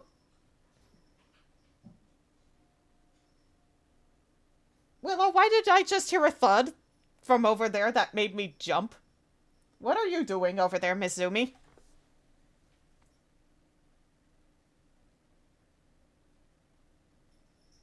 Willow? Hi. What are you doing? Are you zooming around? Were you zooming around in the shower? Did I hear you go thump in the shower? Whew. Back, remembered I was going to make food like half an hour ago. All good, all good. Oh, my lord. Yeah, right when I thought I had a grasp on what was going on, I was incorrect. I was like, oh yeah, I think I know what was going on with the second Keiichi. That totally explains everything. And then Satoko just had to go and say her uncle woke her up this morning. Who the fuck is buried? Ah! Hi, Ocean. How you doing? At that point, I heard Mion's cold voice. Hey, Kei-chan? What did you mean about Satoko's uncle? Yeah! That's a fair enough question about... What do you mean? Why would you assume he left? Well, you see, well, shit, now I gotta kill you guys here, witnesses, you know too much. God damn it. Gulp. I said too much. I let my emotions get the better of me. Rena heard it too. you said Satoko-chan's uncle didn't come home? Why? Why didn't he come home? That's strange. Satoko-chan's uncle was right there this morning, wasn't he? So why would you say he didn't come back? Come back. Oh god. Oh god, they're gonna open their eyes and it's gonna be the fucking soulless demon eyes. Kei-chan, you've been saying weird things for a while. Suddenly, Mion and Rena started to speak in strange, creepy voices. What were they doing? Welcoming you into the fold of murder. What were they saying? Yep. Soulless eyes. Kei-chan, is it somehow inconvenient for you for Satoko's uncle to be around? You... What are you talking about? Of course it would be better if Satoko's uncle wasn't here. Yep, that's true, of course. If only he weren't right here, right? Something wasn't right. The next thing I knew, Mion and Rena were smiling thinly, and their eyes were dark and muddy in a way that I'd never seen before. And as our eyes met, that mud even seemed to fill the air. Satoko's uncle is an awful person, no doubt. I think we'd all be better off with him gone just as much as you do. But he's here. There's nothing we can do, right? Nothing we can do. Something's wrong. Something's clearly wrong here. What the hell was happening? I'd like to know that too, friend. After a moment, a chilly, liquid-like feeling, as though blood had been mixed with sherbet, crawled up my spine. That's a very interesting description, buddy. No choice. I mean, of course there isn't, but then Satoko will never... If there's no choice, what would you do? Rena was trying to prompt me to say more. There really was no choice, so I killed him. I killed him to protect Satoko. That's... Leave him alone. I think things will resolve themselves soon enough. Satoko-chan said her uncle was here, so he's here. He was here yesterday, and he's here today. She said so it's fine, right? Right? Mion and Rena were speaking unbelievably dismissively. I am scared. How could they be talking like that? Mion and Rena, they were my friends and were seriously worried about Satoko's abuse, weren't they? They would never blurt out something like this. And I definitely killed Satoko's uncle. No matter what Satoko or anyone else says, I wouldn't acknowledge it because him being alive was impossible. There was no way he was alive. It was impossible. And yet, since Satoko herself said he was here, then he was alive. I didn't know why or how, but suddenly Mion and Rena were at my side, standing there silently. Let's go home, Kei-chan. After we leave, Rena wants to go treasure hunting for the first time in a while. Mi-chan is coming too. Kei-chan, you should come along. Of course, you're not allowed to refuse.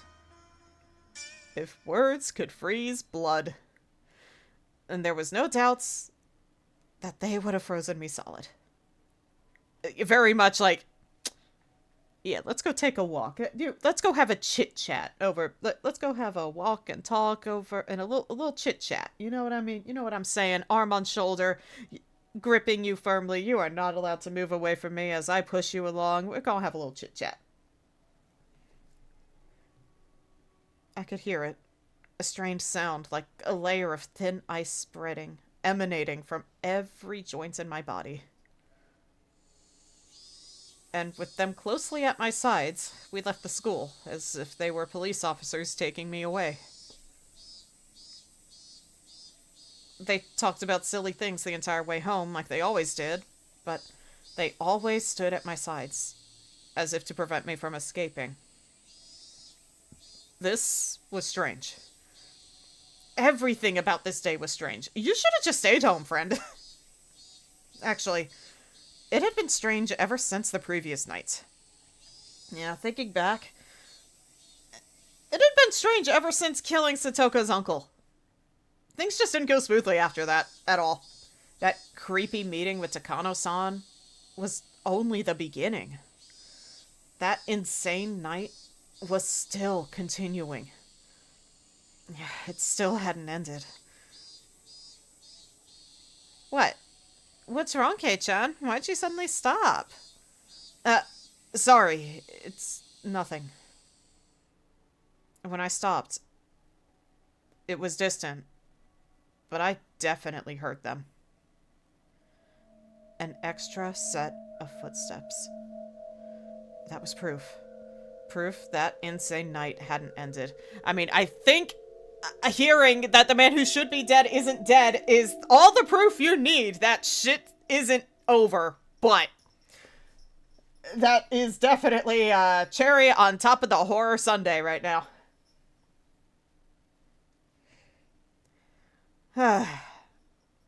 Mion left where she usually did, and finally we came to my house. I thought we were gonna go treasure hunting. Okay, Keiichi-kun. Wait here for me. Okay. Rena will come to pick you up soon. Was it me? Or what was it? She was inviting me along on one of her oversized garbage treasure hunts at the dam site, right? But why now? Mion coming along was strange, too. Mion may have accepted Rena's little hobby, but she hated fishing through garbage, so she'd never come with her before. And the location specifically being the dam site was a little creepy. Especially when you remember the fact that there was dismemberment there. Anyway, the dam construction site was completely outside the flow of everyday life. It was so remote that no one ever went there unless they thought to in particular. On an unrelated note, do you know what Yubitsume is, Keiji? Willow, what was that meow? What was that meow? Anyway, for those who are unaware, Yubitsume is a Japanese ritual. Okay, reading the specific definition from Wikipedia, is a Japanese ritual to atone for offenses to another, a way to be punished, or to show sincere apology and remorse to another by means of amputating portions of one's own little finger. In modern times, it is primarily performed by the Yakuza, one of the most prominent Japanese criminal organizations. Thank you, Wikipedia.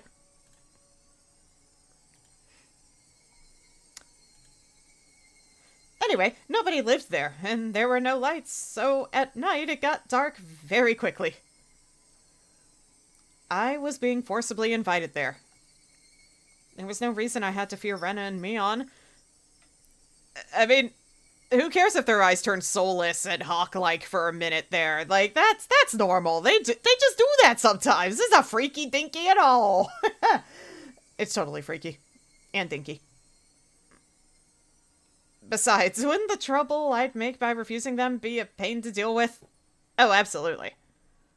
In that way, it didn't seem like going treasure hunting with them was a bad idea. Ow.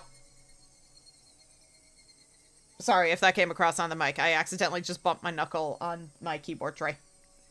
As I anxiously fidget with my,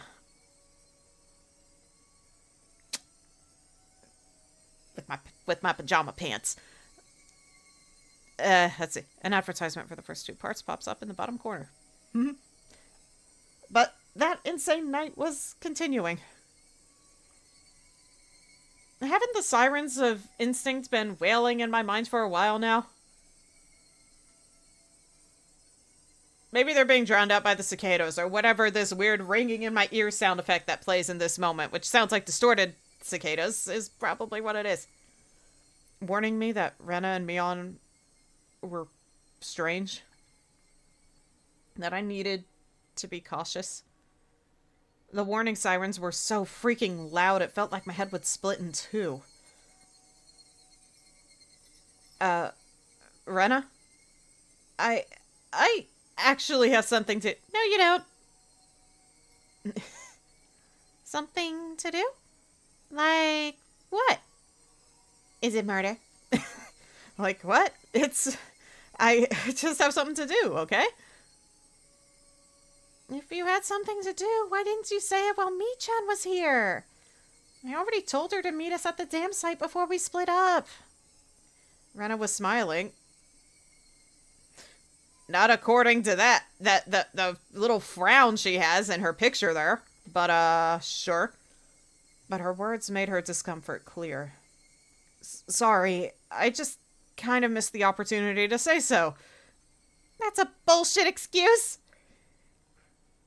Really? You're lying, aren't you? You just made that up now, you liar. That's what Rena's eyes told me. Do you want me to scream lies again, like in Chapter 1? Everybody loves it when I do that.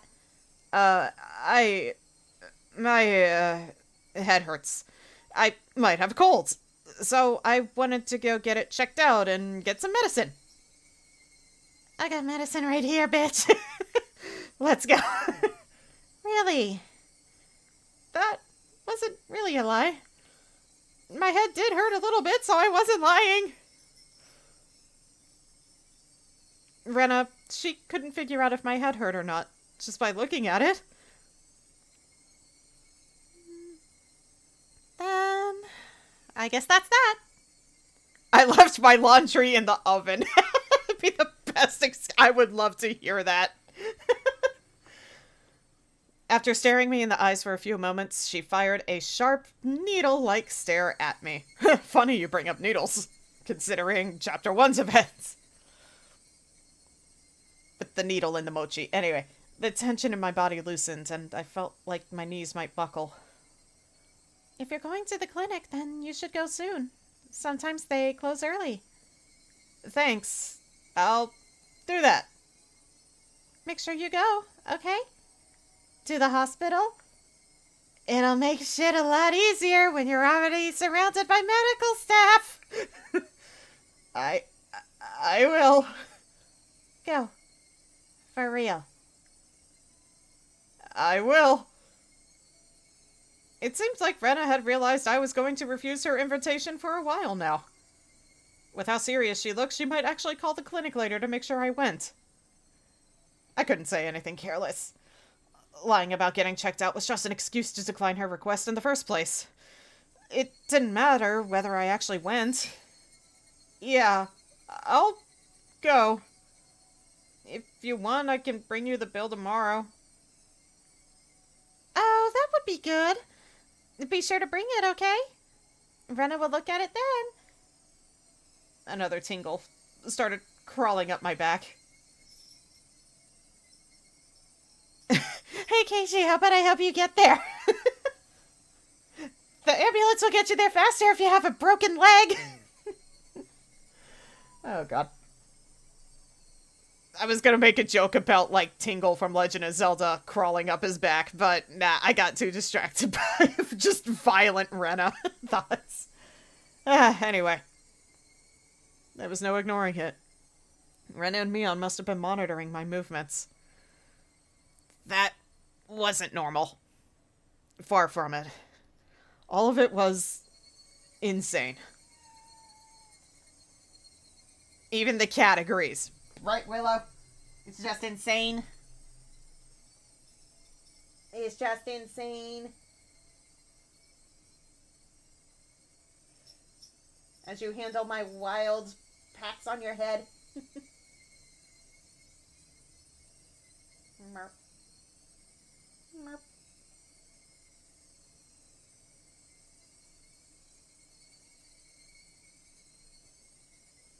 There you go. Okay.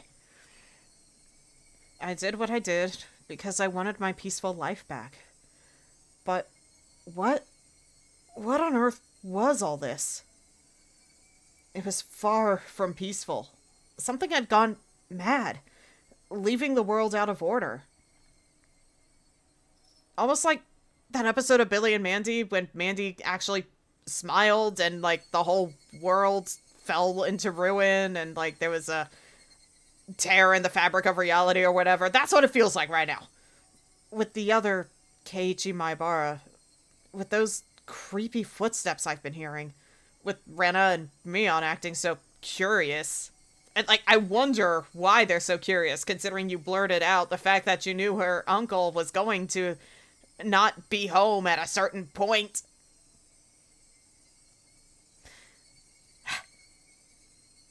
And above all, with him being alive. Where was I? Hinamizawa Village, Shishibone. I knew that much. Was this really the Hinamizawa I knew? Hey, Keiichi Maibara, with quotes. Where is this? I asked, whipping around before the front door to face the one who has been following in my wake all day. Nobody would have been there, of course. Keiichi Maibara, huh? That's what I just called him. The one who had been trailing behind me this whole time. That shadowy presence, always clinging to me.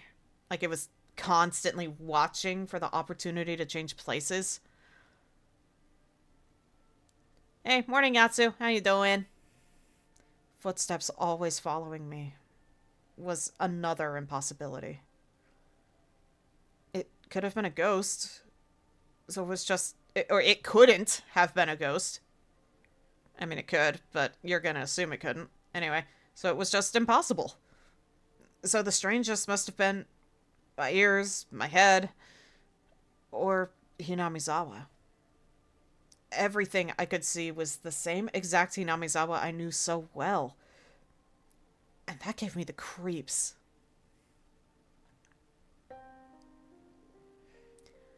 Eventually, I decided to actually go to the clinic. I really didn't want to go outside. But a stronger feeling than that desire was the fear Rena might actually be keeping an eye on me to see if I went to the hospital. Yeah, bro, why didn't you actually go? But before I went to the clinic, there was something I wanted to make sure of. It was at school. I pretended I'd forgotten something, and was going back to the classroom to pick it up. As soon as the thought crossed my mind, I was overwhelmed by paranoia. I was just going to the classroom, but I hated it so much, having to be careful to fake it. So Telltale Heart? No, well, yeah, no, I don't think so, but, honestly, freakier. Very much freakier. The uncle is somehow maybe not dead? And somehow a fake Keiichi was at the festival with the others? Yeah, big concern right now. Like a parallel universe hop happened or something. I don't know. And the exact festival events in Chapter 1 and 2 happened, minus Satoko. I don't know what's going on. I am confused as all fuck.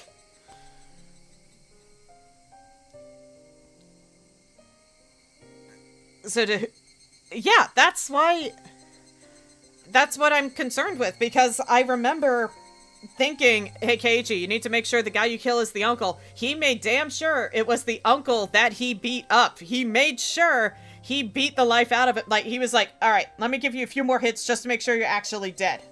And, yeah, it honestly probably is the Dark God doing a funny.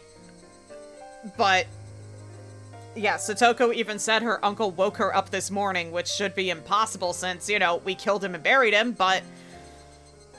that's why we're trying to figure out what the fuck is going on. Alright. I was just going to the classroom, but I hated it so much, having to be so careful to fake it. Insert Team Fortress 2 scout bat sounds.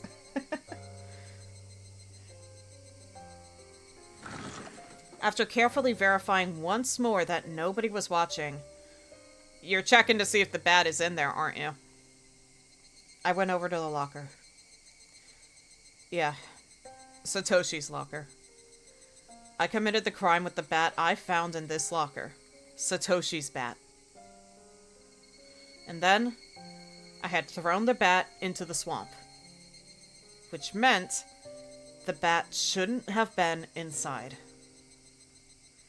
But, what if the bat was still in here? It was a very dreadful, incomprehensible idea. But if it was true, it would explain a lot.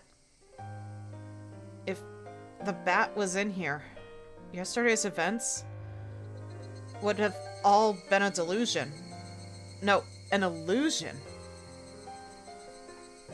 I hadn't killed anyone, and I'd gone to the festival.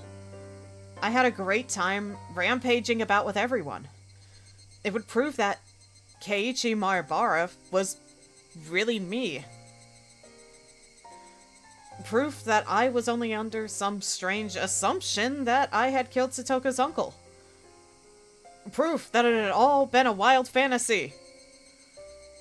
That would explain everything.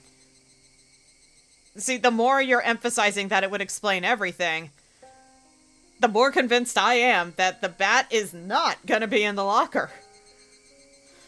But let's find out. Nothing happened yesterday. I had just gone mad, unable to separate my shocking, uncle-killing dream from reality. That would explain everything. If the bat was here, would I be able to accept that reality? If it was here, nothing will have changed. If it was here, it would just mean I'd gone crazy. Preparing myself for the worst, I opened the locker door. I was actually scared of opening it slowly, so I threw it open with a bang.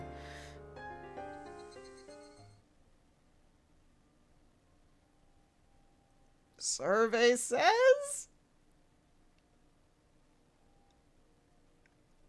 And just like the first time, the choking scent and smell of sweat, like a stale towel, came flowing out. There was a baseball uniform and some miscellaneous other things, like notebooks. I am holding my breath so... My chest and throat are so tight right now, my guy. Just say if the bat is there or not. It was also a shoe pouch. And as for the bat, it wasn't here. Yep, I knew it. The more you emphasized it would explain everything, I was like, well, too bad you're in a fucking... Too bad you're in a fucking horror mystery visual novel. Because you're like, yeah, that'll explain everything. I just hit insanity and we can go about our merry way. It would explain everything. Well, can't have a mystery where everything's explained by a bout of madness, so no bat. So that raises the question... Two questions, actually. Keiichi, who the fuck did you bury? Even though I am convinced it's Satoko's uncle, because you were convinced, because it's like... It seems like his fashion style. That was his motorcycle. That is very much him. Like, you found multiple identifiers to know, not just by fashion, but from his face, that was him. And you were confident when you killed him. So unless he has a twin fucking brother, but I doubt we're gonna use twins twice in this. I swear to God, if he actually did have a twin, I would be so angry. But then Satoko would have mentioned that, right? About uncles. And even the police said they saw him leave his house.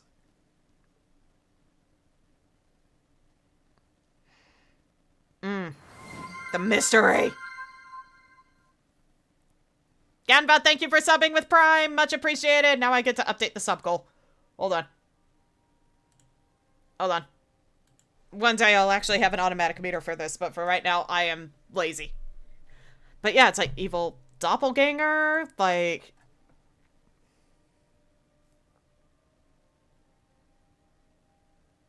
I don't know if I have enough viewers for you to start a hype train, but, I mean, I can't stop you. Yeah, like some weird doppelganger strip, but, I don't know, maybe it would actually be... Maybe it would actually be beneficial to, go dig up the body and see who you killed for sure.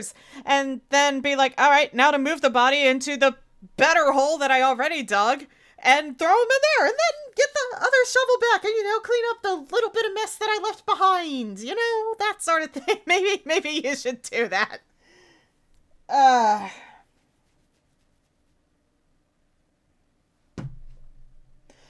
What is happening?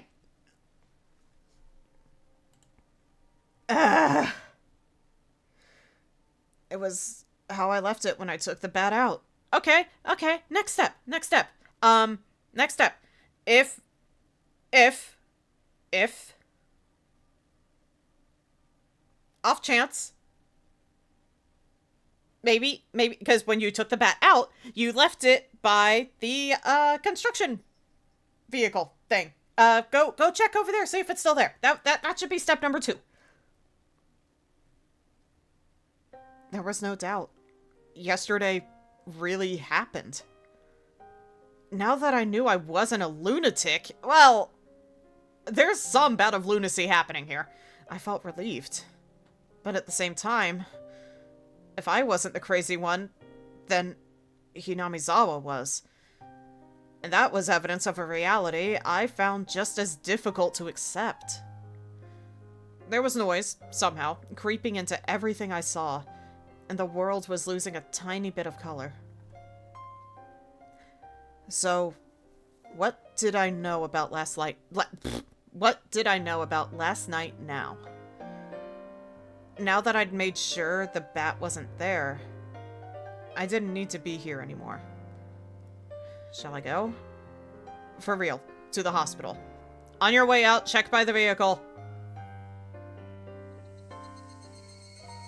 It was my first time going to the hospital, but from what I'd heard, it wasn't far from school. My mom had told me where it was. A big, easy-to-see road went straight there. I'm not crazy. You're crazy. Especially you, Ghost Tepe. Yeah. I went past the shopping street, made a turn. It wasn't overly hard to spot the sign with Irie Clinic written on it. I also just remembered who happens to work at this clinic. This is gonna be awkward.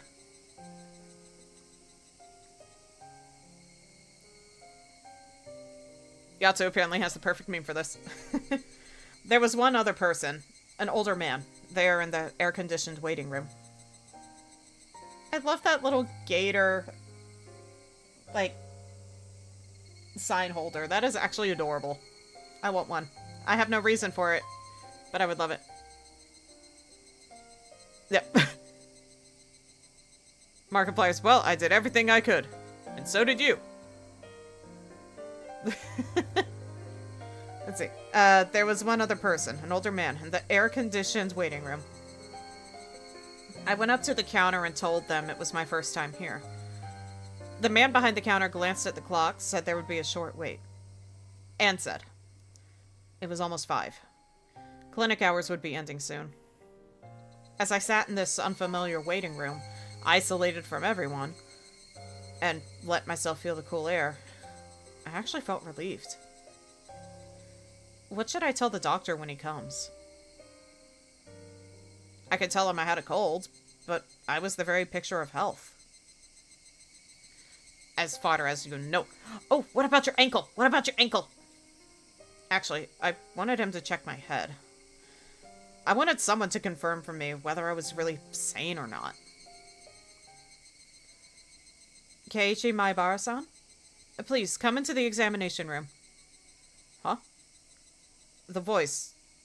From the other... I knew it. From the other side of the examination curtain. I thought I'd heard it somewhere before. You have. Oh, wait, shit, never mind! I thought it was gonna be Takano! Well, hey, Coach!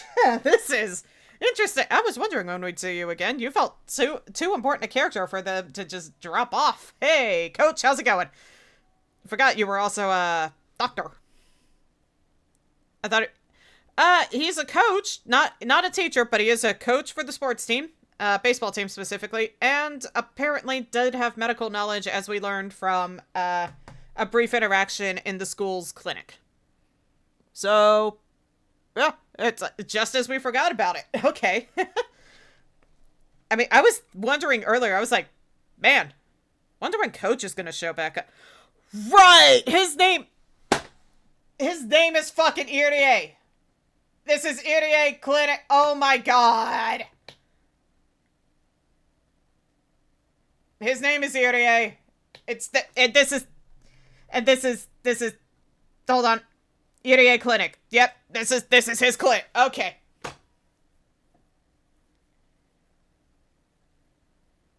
Well,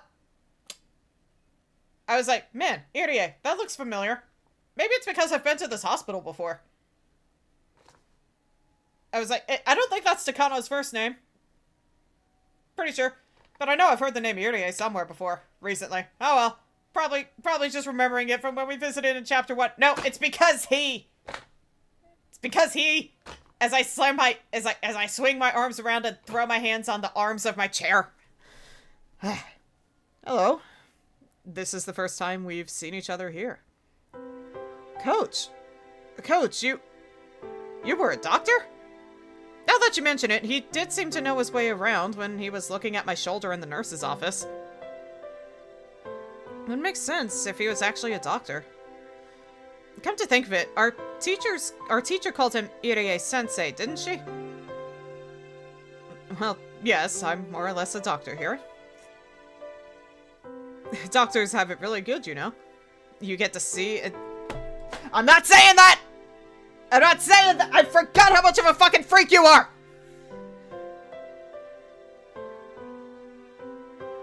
I'm not saying that!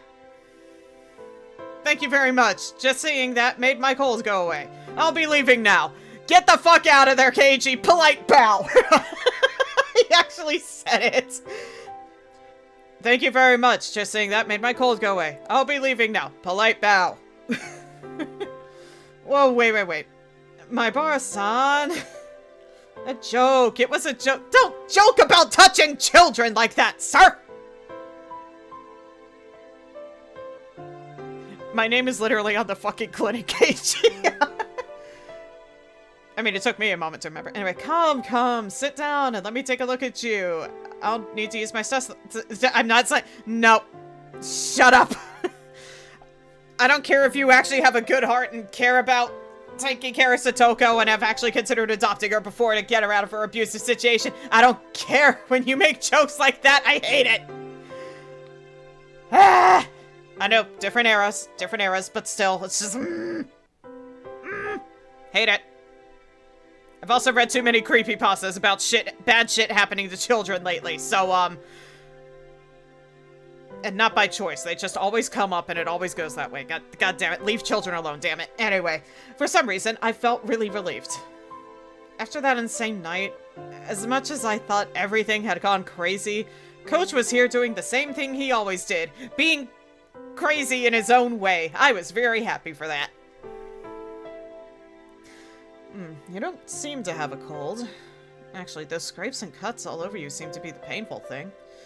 Don't tell me you were playing in the bushes with short sleeves and shorts. What? They're comfortable and easy to wear. I mean, I can't say for sure you haven't been infected with tetanus. I can never say that word properly when it's written in front of me. Yeah, I can't say for sure you haven't been infected with tetanus. As I was chasing that man last night, I'd kept being scraped by bits of trees. I didn't realize I had so many cuts. Well, also you fell on the road with your bike at some point, so, yeah, that would probably also do it. You went a little too crazy at the festival yesterday. Enjoy that while you're young. And once again, I apparently went to the festival. Coach, did you go too? To the festival? Yeah, of course I did. I may be a doctor, but I'm also on the Tatarigoroshi Executive Committee. Did you see me there? This coach was the same coach that I'd always known, and I felt like I could trust him more than my weird friends. I mean, friends now that they're acting weird is probably the best way to put it, so I asked. Well, actually, I was drinking in the main tent with the chairman and the others the whole time. I didn't go out to see the festival at all. I don't think I saw you. I'd be concerned if I did. Oh. That was a strange question. Perhaps you didn't sleep well last night? You can't do that. You have to sleep and eat well to grow up fine. The coach let out a laugh. He didn't laugh in an unnatural way like Mion and Rena did. Coach was okay. He was the coach from the world I knew. He wasn't someone from this abnormal world. Well, this all might seem a little weird to you, but I want you to hear me out without laughing. Yes, go ahead. I greatly welcome any shy, bashful worries you might have as you come into puberty. I don't like the use of the star. Shut up. Extra ellipsis for that one. Could it be possible that I have an identical twin? Coach hadn't expected that question at all and couldn't say anything for a moment. But then he smiled calmly and quietly answered. This is just superstition, but I've heard before that everyone has 2 other people in the world who look just like them. If there was, I'd certainly like to meet him, though. Also, there were plenty of fairy tales where a person's double appears. The German ones about doppelgangers are probably the most famous. Doppelgangers? Yes, they look exactly like another person.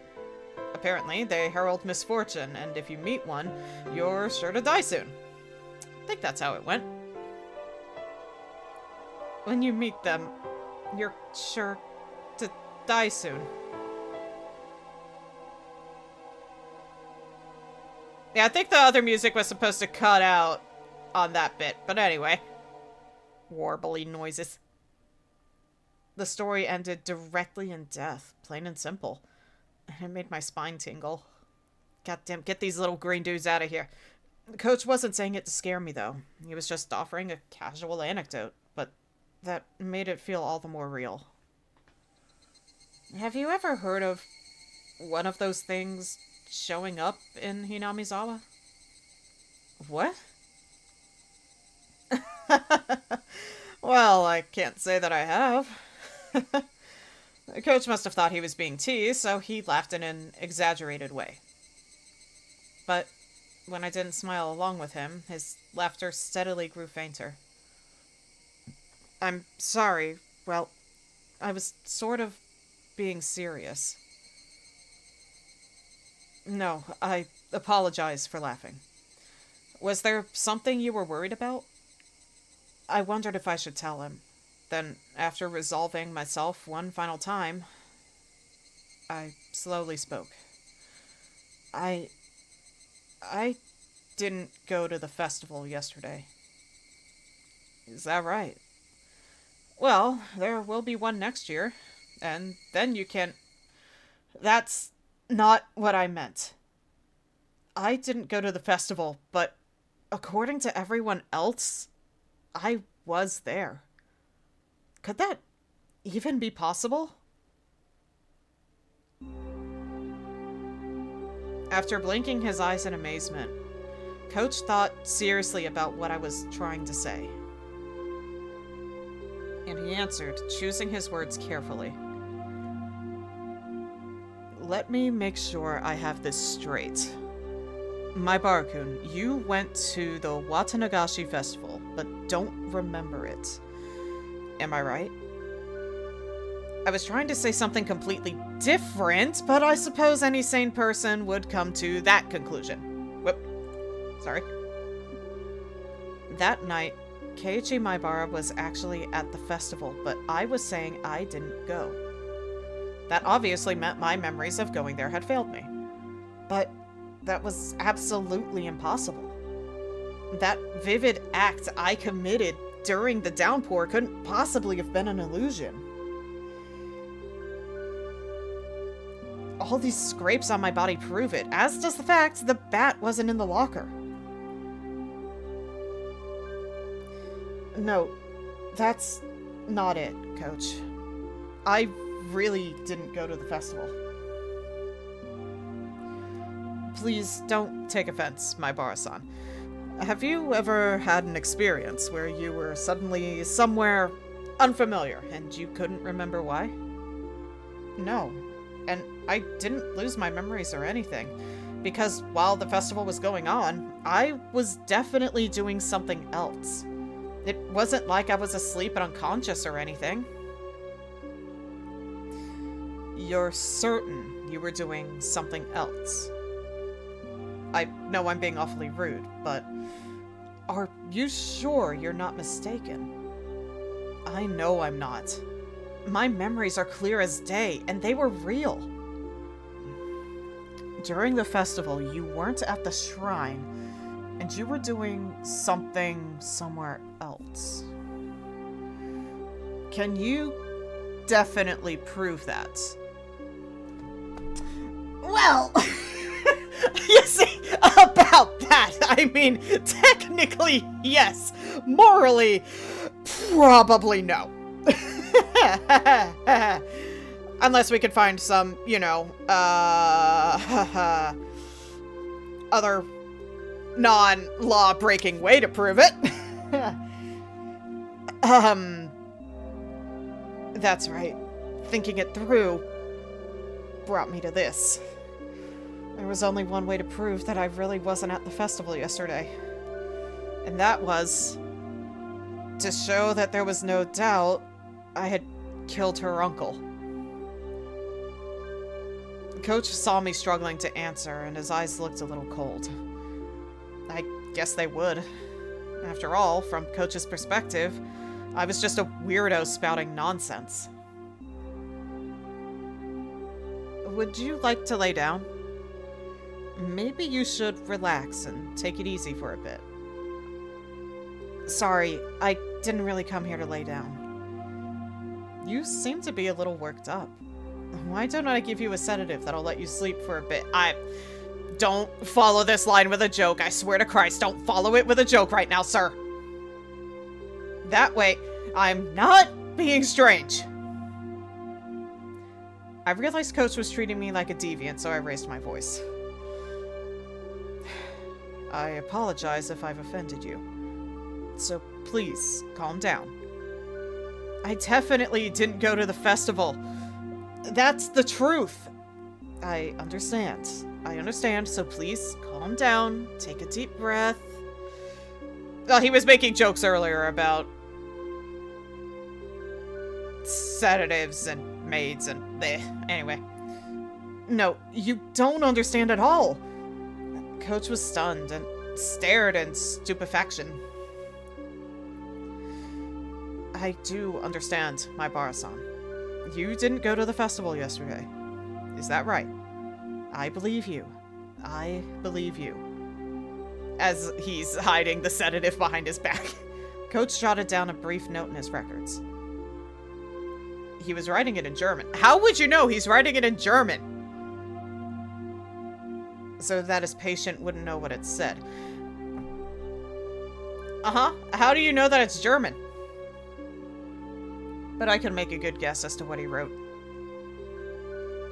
You won't believe me until I tell you everything I was doing at the time, will you? No, I believe you. Please, sit down. Before I sat, I tilted my head back a little. The blood in my face all drained out, and I quieted down. After taking a deep breath, I made sure that I was calm now.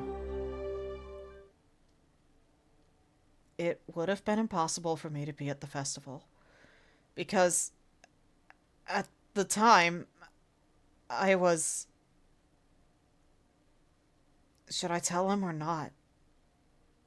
I really didn't want to go on living like this, feeling this horrible. And I said them. The final, fatal words. Because I was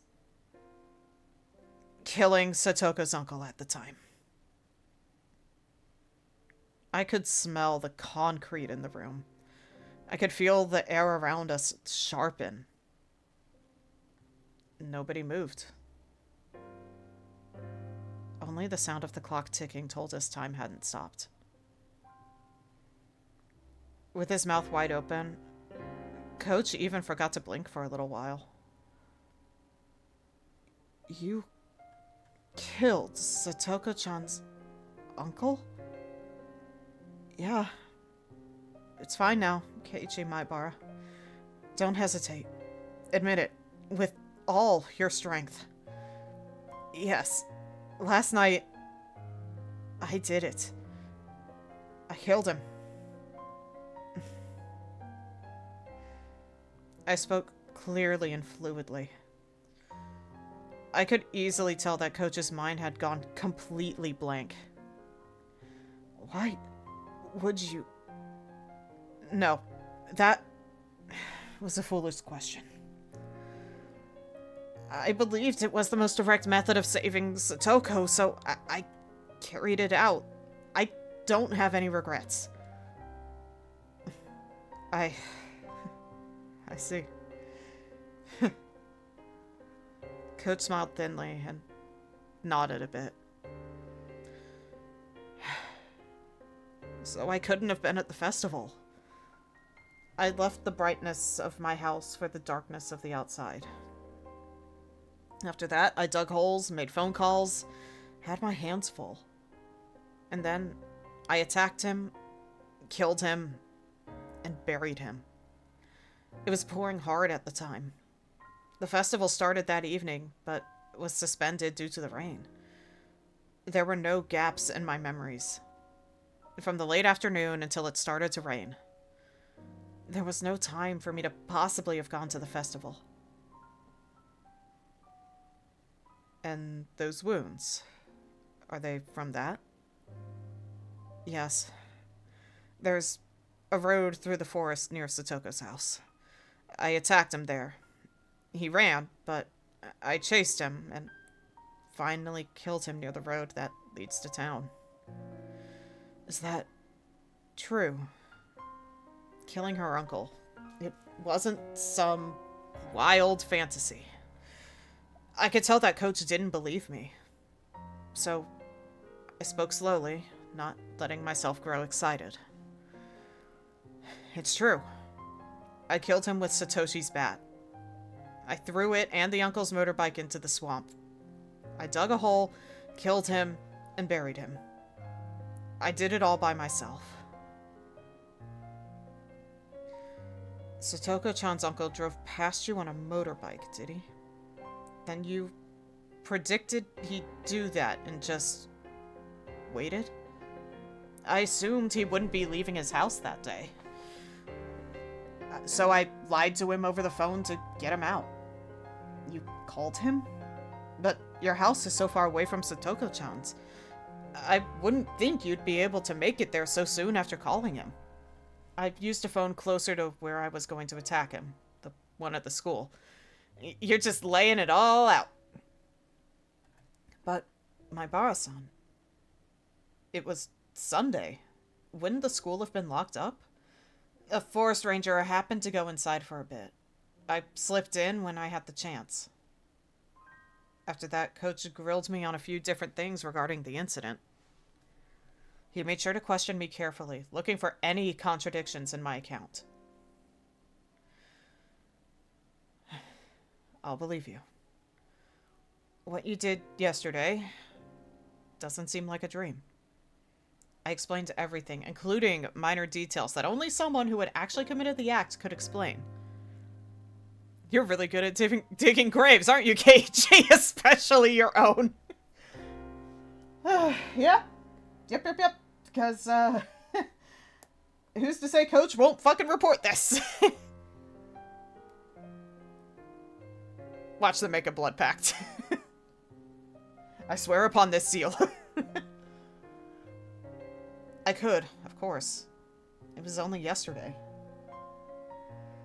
Coach realized that my story had no expedient coincidences or too convenient details that would have existed in a daydream or a delusion, and finally seemed to want to believe me. So, do you still think I went to the festival and lost my memory? Coach slowly shook his head. But everyone in class, they said I was at the festival yesterday. Is that even possible? No, it's not. Your classmates probably mistook you for someone who looked very similar. Then, given how group psychology works, everyone just assumes that you had been at the festival. They couldn't have mistaken me. Mion and all the rest said they were spending time with Keiichi Maibara. It was much more than just having mistaken someone else for me. But saying that out loud would just confuse Coach. And I'm already blowing his fucking brains out right now with talking about murder. He spoke to me in whispered tones. Do you feel guilty at all? It didn't sound like he was criticizing me. And even if he had, I would have flatly said the same thing. I don't. I did it so that I could return to the peaceful days that he'd stolen from us. So I planned to forget all about having killed him and live my life as usual. Once Satoko's regular smile returns, the one from before he showed up, everything will finally be over. Any chance that someone witnessed the crime? I don't think so. If someone had seen me, I would have been arrested already. I am a doctor. My job is to save lives. So I cannot take any statements to the effect of condoning the act I cannot make any statements to the effect of condoning the taking of another's life. So instead, I will say this. Up close and personal. Coach slowly rose and placed a hand on my shoulder.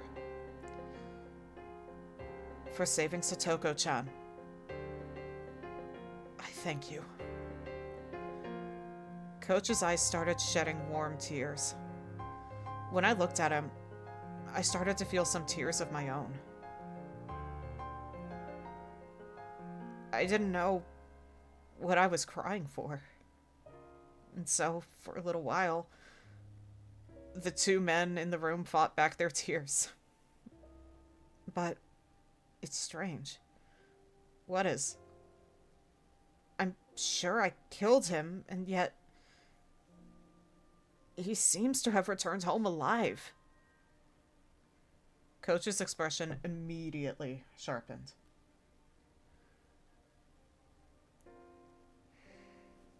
Depending on the situation, there are many ways that mere unconsciousness can look like real death to a layperson. Do you think it's possible he was just knocked out? I didn't check for a pulse, but I'm pretty sure I did him in. Can I ask you to reproduce the situation in which you attacked him, Maibara-san? Sure. Could you, hand me a bat? Coach rolled up a health and fitness poster nearby and offered it to me to represent the bat. I was joking.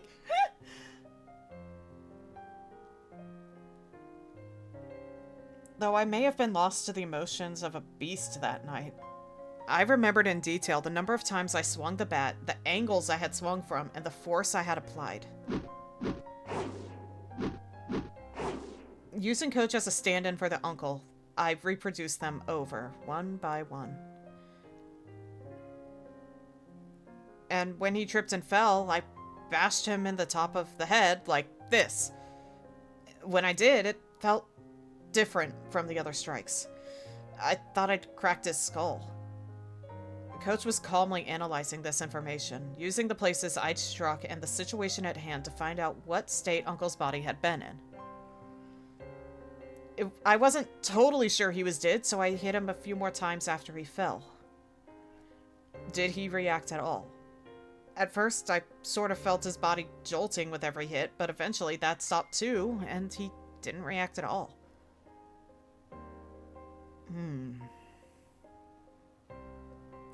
Coach folded his arms and said, a few times. And then he spoke. He's dead. There's not much doubt about it. He didn't just look like he was. I can't say very much from just your story, my Bar-san, but I think it's almost certain. Besides, you buried the corpse in the mud, and that took you quite a bit of time, right? Let's say it took you 30 minutes. That would mean he was buried under the muddy water for those 30 minutes. If you don't breathe for that long, your brain will die no matter what. You mean, even ignoring how hard I hit him, he would definitely have died while I was burying him? That's right. It's impossible to stay alive buried underground for 30 minutes. Impossible. You're right. But Satoko, she says he's alive. Coach, a doctor, just gave his stamp of approval that he was dead for sure. That made it seem all the more unfair that he could still be among the living. By he, we mean the uncle. My Bar-san, this is a really horrible idea, but...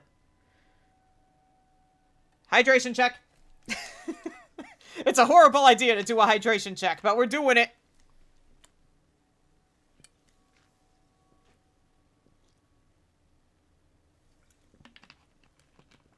Just imagining him handing him a paper cup and be like, oh, right, before I continue. Hydration? We've been here for a bit. He would understand the importance of hydration. Yep, that's the only other conclusion in reality we can come to. So we'll have to see just how sure he is that it was the uncle. Alright. My Bar-san, this is a really horrible idea, but is it possible that the person you killed wasn't actually her uncle? Huh? He's right. That could be why it cleared up the inconsistency of my definitely having killed someone, but him still being alive. There's no way. I mean, we were both at Satoko's house when she was bringing his alcohol inside, and there was a man who stuck his face out the window. Do we know for sure that man was the uncle? If that is your logic.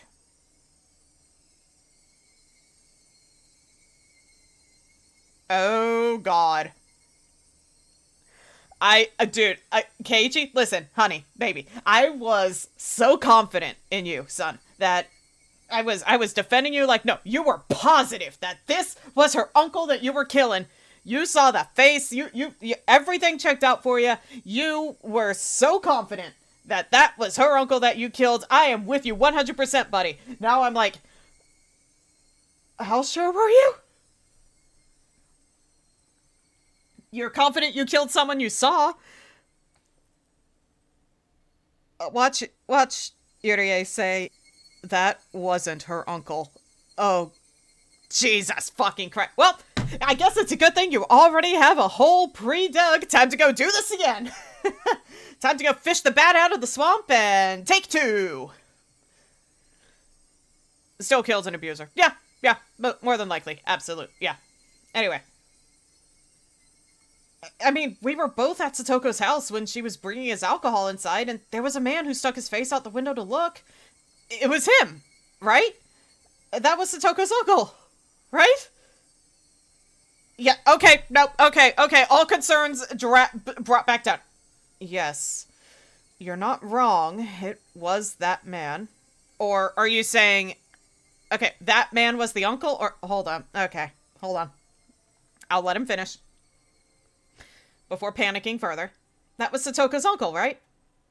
Yes, you're not wrong. It was that man. Could she have more than one uncle or something? Not one that I've ever heard of. It's just him. Could you tell me what he looks like? Well, his height, first. He was about 175 centimeters, maybe a little taller. In order to eliminate the worst possibility that I'd killed someone else, Coach began to thoroughly compare what the man in his mind looked like with what I told him the person I killed looked like. But no matter how in-depth my description went, none of the characteristics differed. Alright, new plan. We need to have Irie confirm that the man we killed was Satoka's uncle. So Irie, we're going to the woods. I'm digging up the body so you can see who I killed and you tell me if that's her uncle. Become my accomplice. I mean, he already is, I guess, in a sense. But no matter how in-depth my description went, none of the characteristics differed. The uncle's traits, according to Coach, were all exactly the same as the person I'd killed. But those traits were all extremely vague, and they weren't particularly distinct at a glance. Could you... well... is there anything else about him that would let us identify him for sure? Not unless I went with you to dig up the body. Now that you mention it, I've never seen it, but... I believe Satoka-chan once said a long time ago that he had a tattoo of a tiger or something on his back. A tattoo? That was really important. Time to go dig up the body. Not everyone had a tattoo. If I found a tiger tattoo on the back of the man's corpse, it would be proof that I'd killed the right one. At the moment, though, there was one other thing that would verify this. To go to Satoko's house and see for myself the uncle had returned home despite having died. But that was far more terrifying than digging up the body and looking at its back. Without even looking at the tattoo, I knew for sure the one I'd killed had been Satoko's uncle. That's a Yakuza-type tattoo. Yeah, I want to say... they mentioned somewhere that he had No, I'm thinking of the wrong family. No, I'm pretty sure that's actually, Mion's family, but... I wouldn't be surprised at this point. Maybe he's a wannabe. He is an asshole, so... he's enough of an asshole, he'd probably get one just to fuck with people. Anyway. Without even looking at the tattoo, I knew for sure the one I'd killed had been Satoko's uncle. I cracked his head open and killed him. And yet, he'd gone back home. There wasn't any misunderstanding or even the shadow of a doubt in my mind about having killed him. And yet, it was impossible for him to exist. Kind of like how Keiichi Maibara had been at the festival despite it being impossible. Why do I keep accidentally... I swear, I must be getting the wheel on a sensitive spot or something, because I just am resting my finger on the scroll wheel and it brings that up. Because scrolling up is how you bring that up. Anyway. That small commonality made me feel as though a faint but bizarre force was permeating this insane Hinamizawa. I wonder, what on earth could have happened? Despite you not going to the festival and killing Satoko-chan's uncle, you were at the festival and the uncle you killed is alive. None of this makes any sense. When I look at everything that way, it's almost like I'm just having a nightmare and there's no killer at all. But it's the truth. The sensation as I used my own hands and that bat to bash him in again and again, it was no illusion or dream. Coach let out a slow sigh. Then, after looking at the clock, I thought it said Glock for a second. Like, I'm a doctor, but time to kill you, son. Sorry. I can't let you walk out of here. Anyway. Then, after looking at the clock, got up. Let's go over this all a little more seriously. If you'll excuse me, I'll go put on some tea. The clinic's about to close, after all. I need to let the other employees leave. Doc Coach becomes a sage, yeah. I'm a healer, but... charging lasers. Coach stood up and went out into the hallway, leaving me alone. The clock was about to strike 6. I was at the festival, and the uncle I'd killed was alive. Had I really committed murder yesterday? The only whisper of a fact that proved it happened was the absence of that bat from Satoshi's locker. In any case, I was glad that Coach had taken my nonsense seriously. I mean, you did confess to murder, so it's kind of hard to not take that seriously. Yeah, I literally just said that. I just confessed to murder. Normally, that would frighten a person away. But Coach didn't run. He cried with me. I was glad he did. Like so, my tension smoothly melted away, and I suddenly realized I really had to urinate. I thought to use the restroom while Coach had stepped out. There was one across from the waiting room. As soon as I left the room, I saw Coach and 2 male doctors wearing white clothing standing in the shadows of the hallway nearby. I didn't particularly intend to eavesdrop or anything, but I was quite surprised upon noticing how uneasy they seemed. I hid behind the wall, holding that piss for just a little longer, and quietly listened in. It seemed like Coach was giving directions to the 2 doctors. Black tea? I'll make some. Oh. Mix in the sedative you think best for the occasion. Cover the taste with milk and sugar. He may grow suspicious at the sudden onset of drowsiness. It's possible he may get agitated and become violent. We will handle that. How many male staff are still here? 1 mountain dog. Including us, 3. What? What was all this?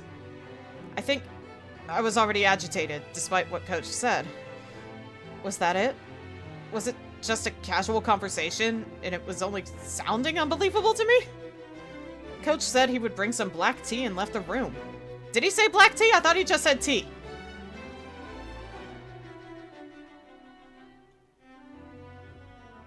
I'll go put on some tea.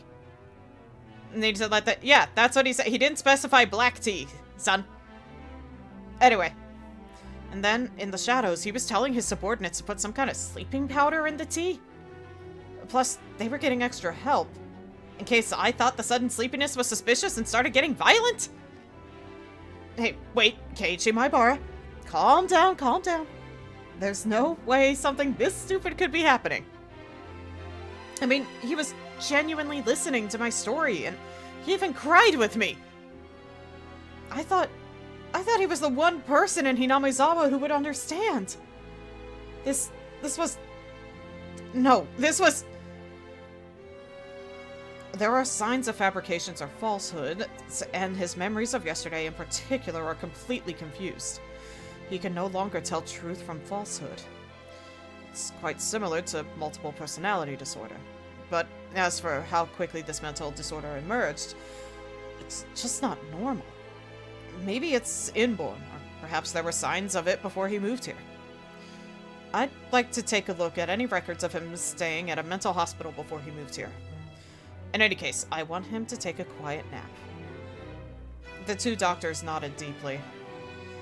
I should probably contact my Barakun. Yep, okay, that's the mentor we were talking about. Because I was like, nah, this could all just be out of context. Maybe he's talking about something else. Maybe they're speaking in code. I should probably contact my Barakun's parents too. Okay, no, okay, you're talking about him, possibly. All right. Though I can't think of what to tell them. Please find his home phone number for me.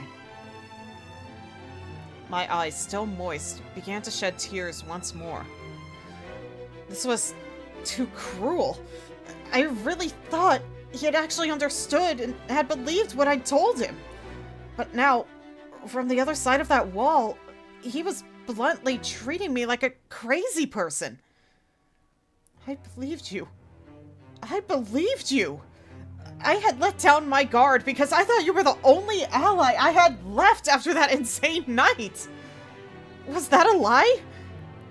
All that about thanking me on Satoko's behalf, were you just pretending in order to keep me placated?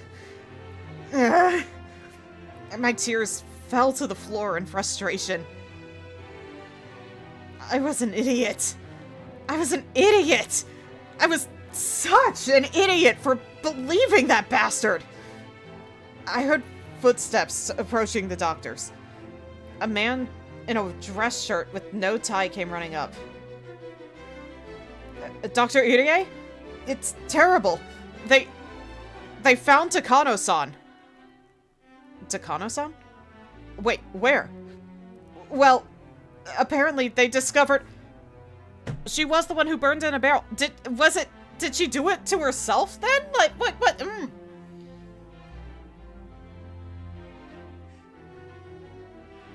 Or more evidence of doppelganging.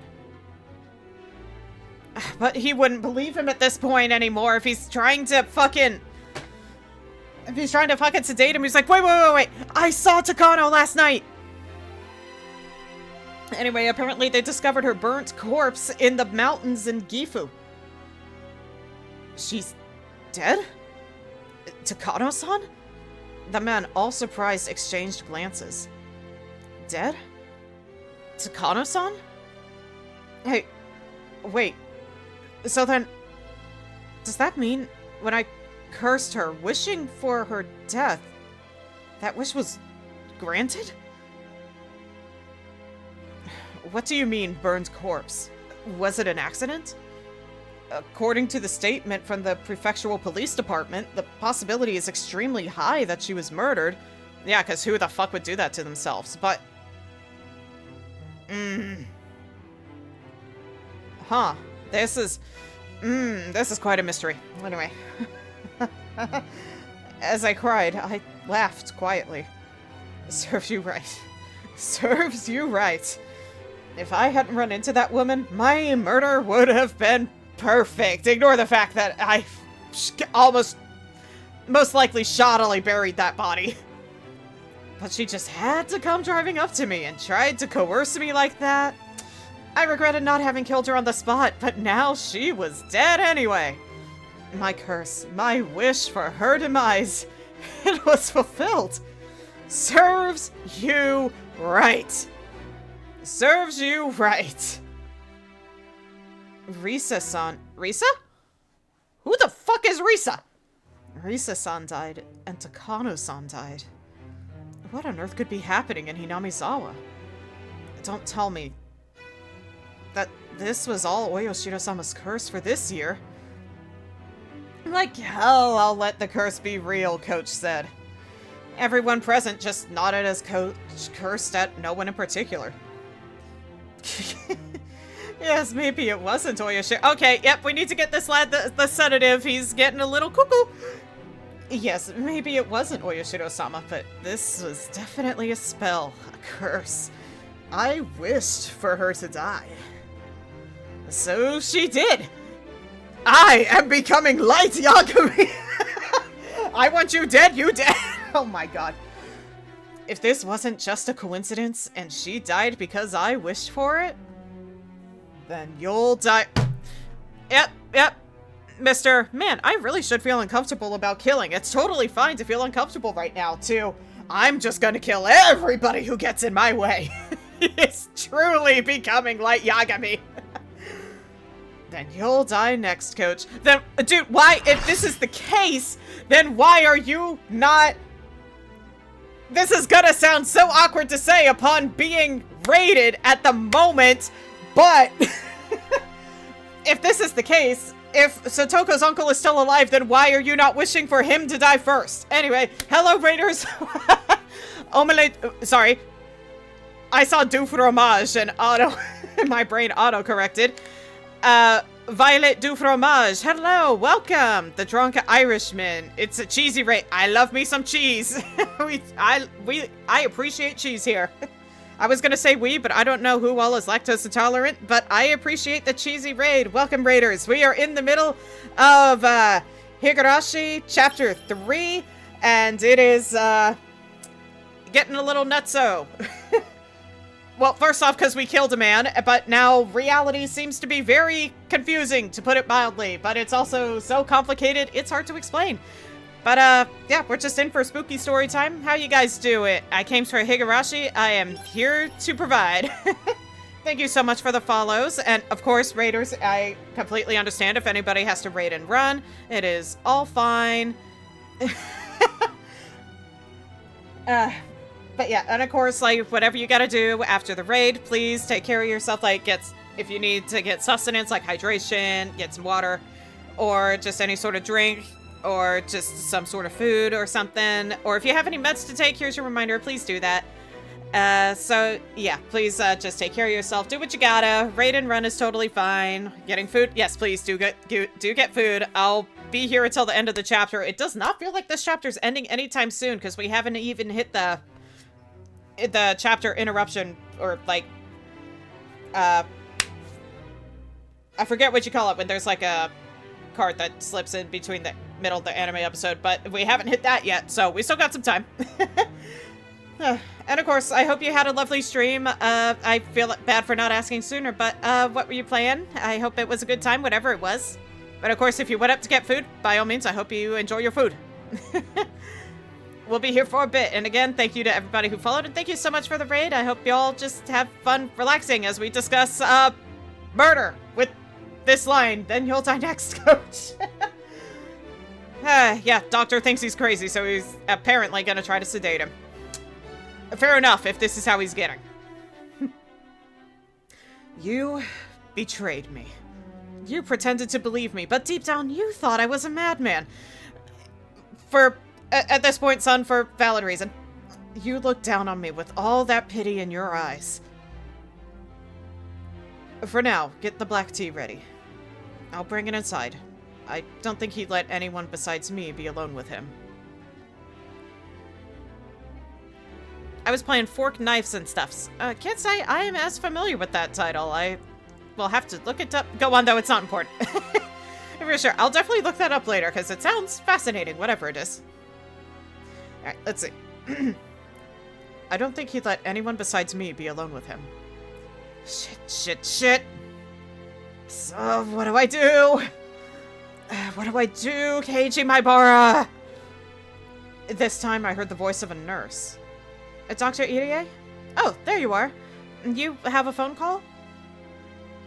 Busy night for this man. I'm a little busy at the moment, so please tell them I'll call back. Who is it from? Mr. Of course it is. Mr. Oishi from the Okinomiya Police Department? Sheesh, what bad timing. Alright, I'll answer it. Just tell us the police. Hey, yeah, sorry. How important is this? I'm dealing with a kid who just confessed to murder. The coach left to go answer the phone. Man, your world is just falling apart right now, Keiichi. The other men headed towards the room with the teapot to make the black tea, like Coach had ordered them to. Meanwhile, I'm still here. Have yet to use the bathroom like I was going to. Fortunately, Coach having to take that phone call meant there would be extra time for me to act. I had to decide what to do now. Would I let him make me drink the sedative? Would I let him make me drink the sedative-infused tea, or be held down and thrown into a mental hospital? Or you could leap through the window. Nothing would come from starting a brawl here. They had more people anyway. They were all bigger than me. Was there a window in the bathroom? Maybe you could have left out of the bathroom window. If it came to a fight, I didn't stand a chance in hell. If I couldn't win against them, then there was only one thing left to do. Run. Adrenaline suddenly rushed into my brain, and my body started to move with keen instinct, like it had on that night. My surface temperature quickly cooled, and the transmission routes between my cells enlarged. In other words, you're gaining more brain cells again. Using 360-degree visual information, I searched for an escape route. Yep, okay, he is in Mind Palace brain cell mode again. Welcome back, intelligent Keiichi. Possibly. I would open the window behind me. Outside was a parking lot. There were no cars. A little beyond there was the bicycle I had taken to get here. I determined that this would be the quickest method of escape. I approached the window swiftly, but with little sound, to raise as little suspicion as I could. With the speed and silence of a shadow, like I'd had on that night. Wow, words. With the speed and silence of a shadow, like I'd had on that night I chased her uncle. I unlocked the window and opened it up. A cool evening breeze wafted in. I stuck my head out and looked over the parking lot again. Nobody in sight. No need to hesitate. I quietly crawled outside and closed the window behind me. You know what? That's actually smart. I would have been so desperate to get out of there, I wouldn't have thought to close the window. So, guess what? I never thought I'd say this, but Keiichi Maibar, you just outsmarted me. Wow. I held my breath and listened carefully. Nobody seemed to have realized I'd run. I looked around. Then, I jumped onto my bicycle and zoomed away. I'm not letting go of the fact that this all happened because you're like, I really need to urinate. I'm going to the bathroom. And then overheard everything, so you're still holding on to that, I guess. Anyway, the pedals clattered under the force. Had my bike always creaks like this? Did the pedals always whine every time I pushed down on them? No, it's that case where when you're trying so hard to be quiet, suddenly every little thing you do is like its own symphony orchestra at max volume. You're just noticing every little noise. Like, it's like, huh, were my floors always this creaky? Did the fridge always creak like this? Was the toilet always this loud? Just stuff like that. Anyway, my bike wasn't the only one crying, though. My tears fell as the winds cut through them. They rode the breeze and scattered behind me. I hate this. I hate this. I'm not the crazy one. Hinamizawa is. How dare you treat me like a madman? Alright, Light Yagami, calm down. Die, just fucking die. What, all of Hinamizawa? Oh, no, Coach, okay. I believed you. I believed you. Okay, that one actually tore up my throat. Quick hydration check for myself.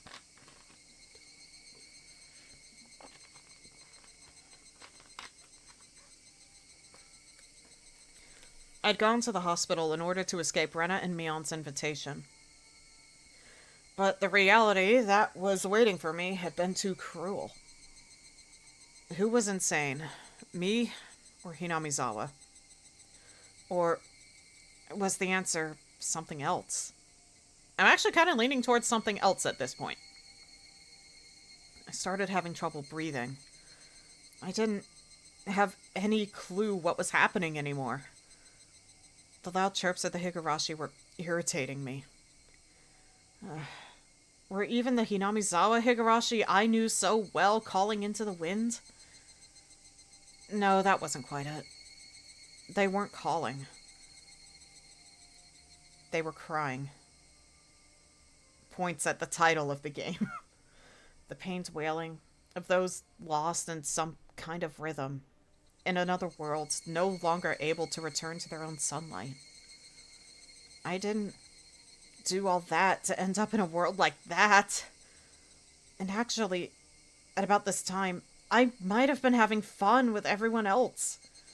Satoko would have gotten her smile back after realizing her uncle wouldn't ever come home, and she might have shown it to us at our first club meeting in a while. That was the kind of world I wished for. So, what was this? Why did I end up in such a strange, ghastly world? Someone I'd killed was living like normal, and I had enjoyed myself at the festival despite not being there. I don't want it I don't want this strange world. When did it start to go wrong? When? When? No matter how much I thought about it, I never understood. I rode swiftly and returned to my home. It had begun to rain during my journey back, and just like yesterday, I was now soaked. But I didn't care about something so trivial right now. The pain I felt in my heart that Coach, the one person I trusted, was acting so cruelly was far worse. Did I have no allies in Hinamizawa anymore? With the naive thought that I at least wanted my parents to side with me, I stepped up to the front door. And okay, I will say, in the back of my mind, my brain was like, hey, so didn't they say they were going to try to find your number and call your parents? You might be kind of fucked, boyo. Wait, Keiichi. It'll be dark soon. There's something you want to check, right? Yes. I wanted to okay. I was gonna say, are you gonna go check on Satoko to make sure that the uncle is actually dead? But, I mean, I was saying you should probably do this at some point. I was saying. Just to be certain.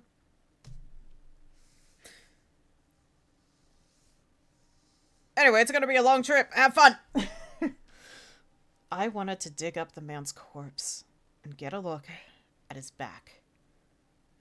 If there was a tiger tattoo there, I would know beyond a doubt he was Satoko's uncle. That long night wouldn't end until I was certain. If this insane world was all reparation, all a divine punishment, then I needed to make certain whether I had been successful enough to even deserve to pay that price. I went to the storage room again and got the shovel. It had been washed in the rain, but the paint was peeling, making it look unsightly. I never, ever wanted to touch this thing again. The sensation of it in my hands was totally different from the night before. There was a ruthless coldness about it. Yeah. It would be dark soon, so I'd need the lantern too. There would be a little bit of light from the streetlights, but it would get extremely dark. I thought I'd put the lantern here, but I suddenly noticed it wasn't anywhere to be found. Okay, now I'm thinking back. Did you remember to grab the lantern?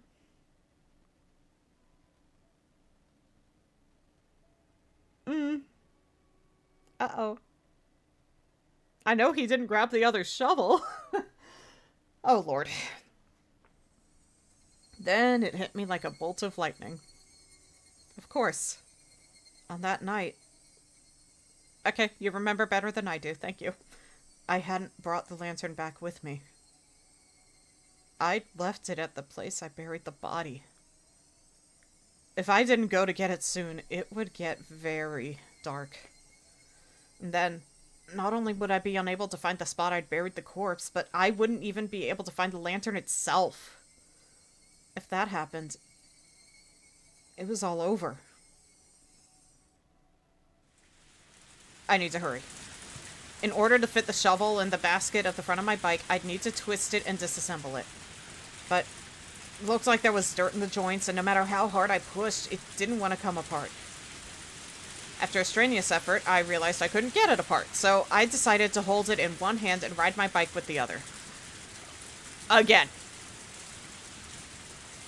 With the downpour soaking me through, and a shovel in one hand, and riding one-handed, it was as if I'd returned to that night. All we're missing is a creepy lady pulling up, insinuating that I killed a man. But she's apparently dead, so... Also, man, wouldn't it suck if what she said about, if you didn't bury it well enough, it might, you know, be uncovered by wildlife? Wouldn't it suck if he gets there and that happens and, like, wildlife, like, tore up the body enough that you can't see if there was a tiger tattoo? Man, that would suck. Anyway, it was as if I'd returned to that night. No, return was the wrong word. It was more like that night had never ended. The pain of the raindrops striking me were no different from then. The thing that was different was Hinamizawa. The world and nothing else. The rain clouds were already making it dark, and now was about the time for the sun to set. I could tell it would only get rapidly darker. The straight road leading to town. In the middle of it. That should be where I buried it. Yes, it was near that streetlight. On that night, too, the water from the downpour was splashing down from the streetlight's overhang like a waterfall. The pouring rain was exactly the same as it had been that night, and thus it brought my memories into focus. I left my bike in the brush and stepped into the forest, the ground already soaked with mud. Where had I buried him? Think. The darkness, the shadows, the water, the mud. Everything was the same. Think. And then, I spotted a lantern by a fallen, moss-covered tree. That's right, I left it right there. I left the lantern here, then I would have buried him over here. With the sensation of standing in the sludge, my feet remembered the spot better than my eyes did. I plunged my shovel into the ground. It's hard. It wasn't here. I just dug it up, so it should have been softer. I stuck my shovel down in a few spots to test what they feel like. One of them clearly felt deeper. I recalled where the lantern was, where the trees and things were in relation to each other, and I knew it had to be here. Under here slept that man's corpse. It would definitely be the tattoo of a tiger on his back. But if it wasn't there, and I had made a horrible mistake and killed somebody completely unrelated instead, I would be more dazed at the fact that Satoko's uncle wasn't dead. I would be more dazed at the fact that Satoko's uncle wasn't dead than I would regret having gotten someone else mixed up in this. If this insane world was punishment for the sin of committing murder, I wouldn't be able to accept it until I'd killed Satoko's uncle for good. He's like, alright, take two! And then, without any fear, I'd attack him again. And that time, I would kill him for sure. But what if the tattoo was there? That would mean I'd killed Satoko's uncle. But that would be terribly strange. If I'd killed him for sure, then who was the uncle at Satoko's house this very moment? Impossible.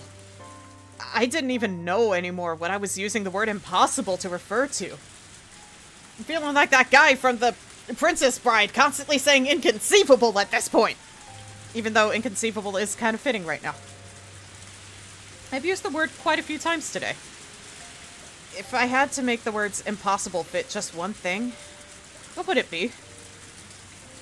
That much was obvious to me. It would be impossible. Pardon? And also, excuse me, hold on, it just got chilly in here. Let me get the, my heater on real quick. Just reach over. Oh. 75, there we go. Alright.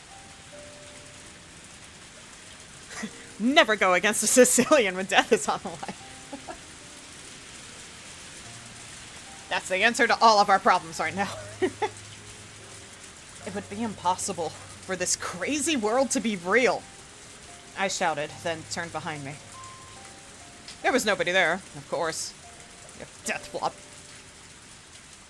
It hadn't been bothering me for a while, but those footsteps had followed me this entire day. Even just now, an extra set of footsteps had splashed behind me. No one was actually there. No indications of anyone, even. but they were there. Who are you? You've been following me ever since I came to this world. That's right. Thinking back, the first time I heard those footsteps was after Takano-san and I had parted. Those footsteps were my welcome into this strange, inside-out world. No one could be there. I get no response. Whoever it was, they just kept staring at me. It wasn't ominous, just unpleasant. After staring into empty space for a bit, as I bathed in the rain, my illogical anger slipped away. My tension loosened, and a tired feeling reared its head. Now's not the time to let the exhaustion take over again. You gotta check the... It's like some part of you is saying, get tired around the brain. You will feel... Not the brain. You will feel tired around the body. You will lose all energy around the body. It's like, no, dude, shake that away. You gotta check the back at this point.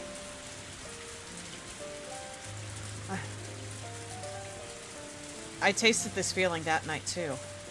The sudden exhaustion I felt as the tension in my brain loosened. My vision quickly narrowed, and I felt like everything around me had suddenly gotten darker. Now's not the time for that, buddy. Not while you're already digging up the body. I couldn't give in to this sensation. I would light what little explosives were left in my brain, what few there are, and force myself to keep going. I needed to dig that man up before my stamina ran out. Make sure you save enough stamina to cover him back up. I needed to see the tattoo on his back. I caught my suddenly ragged breath and calmed down. Then, I stuck the shovel into the soft, muddy ground again. It felt exactly the same as that night. The sense of digging a hole in the beach with water coming into it with every wave. What day was today? Had I gone back to the night of Watanagashi? Every strange thought that came to mind tormented me. Given my exhaustion, I didn't think I could manage to hold those thoughts back. Once the hole was deep, an illumination finally faded, blanketing my vision in jet black. It was probably the moment the sun had fully set, too. That night, I had feared the worst, and gone without using much light. My senses were so strange that I could see even in that darkness. But now, I didn't have that kind of strength left. I drained everything I had last night, and now the darkness would be lethal. I decided to turn on the lantern. Putting it on the first setting would make it give off a faint light. Even with how little there was, it was enough, and people wouldn't be able to see it from far away in this rain. There you go. I grabbed the chilled lantern, turned the dial with a click, and set it to the weakest light setting, and turned it on. An uncanny world of silhouettes appeared before me. A complex and strange shadowy world, created by the intricate entanglement of trees and branches. I had only turned on a light, and it was like that was all it took to make the world into something else.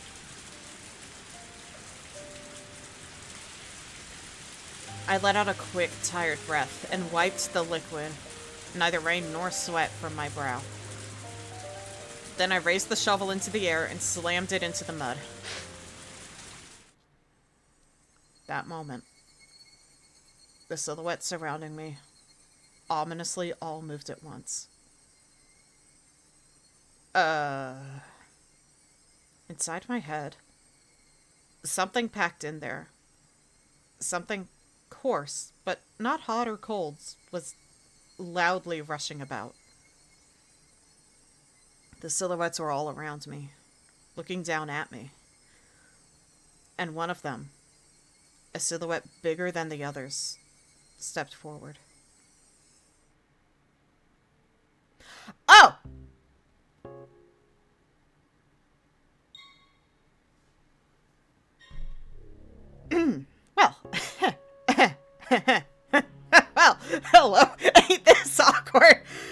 Ah, shit! It's the cops! Oh, God. He's fucked. He's so fucked. How do you even explain this? Good evening. The moon sure is beautiful tonight. Oh, God. I can't even. The coarseness in my brain shot through my whole spine and left me at my waist. The strength in my body all left me through my hips, and I crouched down with a splash into the sea of mud I dug myself. How do we still have 3 other chapters after this one? Because this is feeling like a... I don't know how we gonna get out of this one, boys. Oh, Yishi. Is that really how you address your elders? You'll have a rough time of it once you become an adult. It wasn't only Oishi, but 5 or 6 of them in a row. Men wearing raincoats. I had no inkling that this many people had gotten so close. It was like, once I turned on the lantern, they just appeared there, sliding out of the shadows. Please, don't mind us. Just think of us as trees in the forest, perhaps. Don't mind them? Yes. Pay no attention to us. Please, continue digging your hole that you're gonna throw yourself into.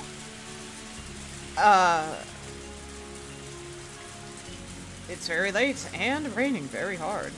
And you're working pretty fervently. We won't get in your way. Please dig to your heart's content. We're fucked. We're so fucked. No thank you, I said. When I tried to get up and turn around, the 2 men blocked the route.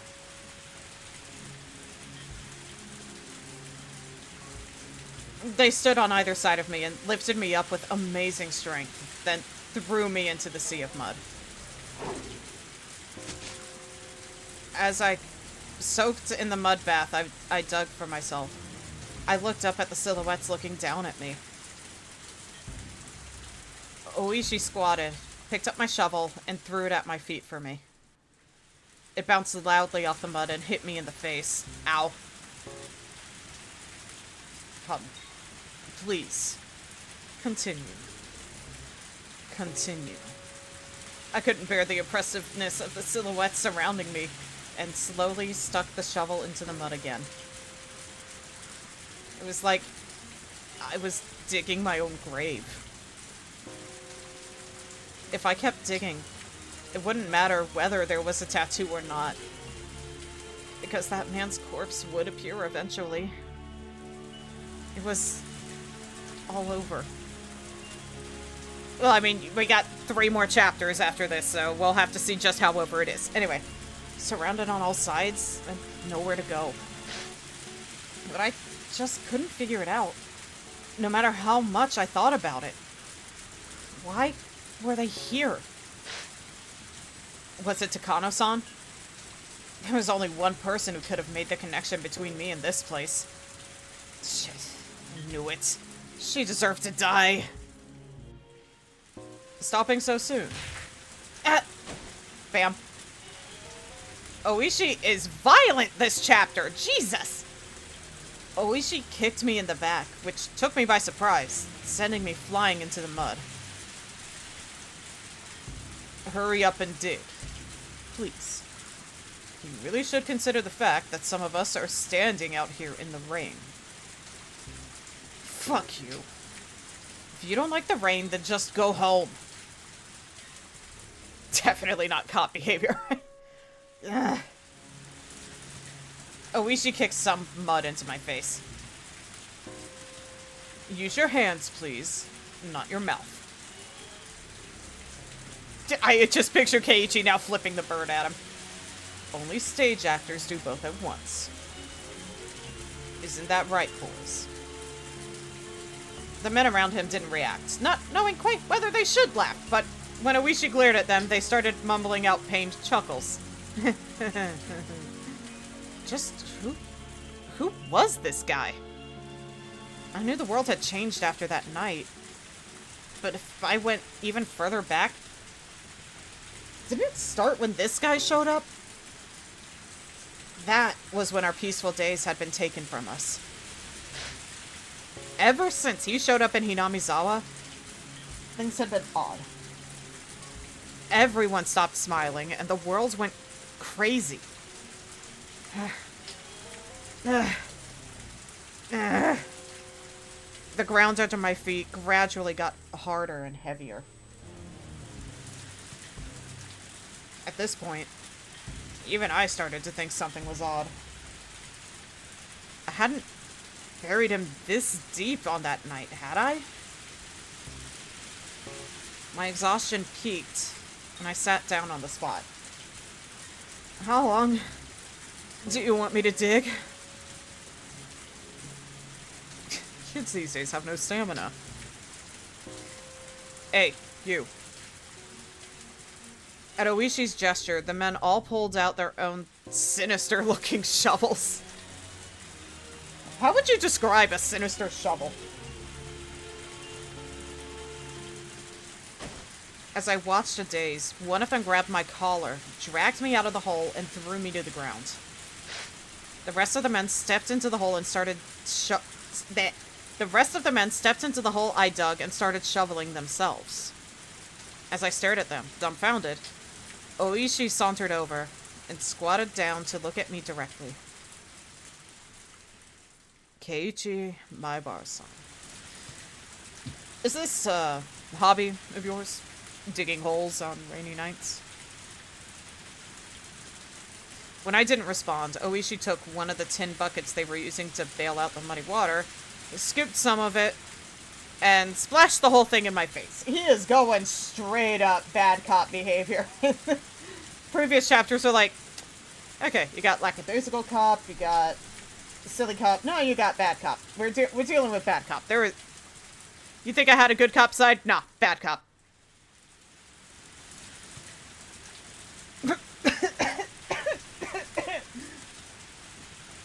The rain's heavy today, too. No matter how wet I get, I still don't understand the appeal. Oishi smiled to himself, then scooped up another bucket full of muddy water. I'll ask you again. Is digging holes on rainy nights your hobby?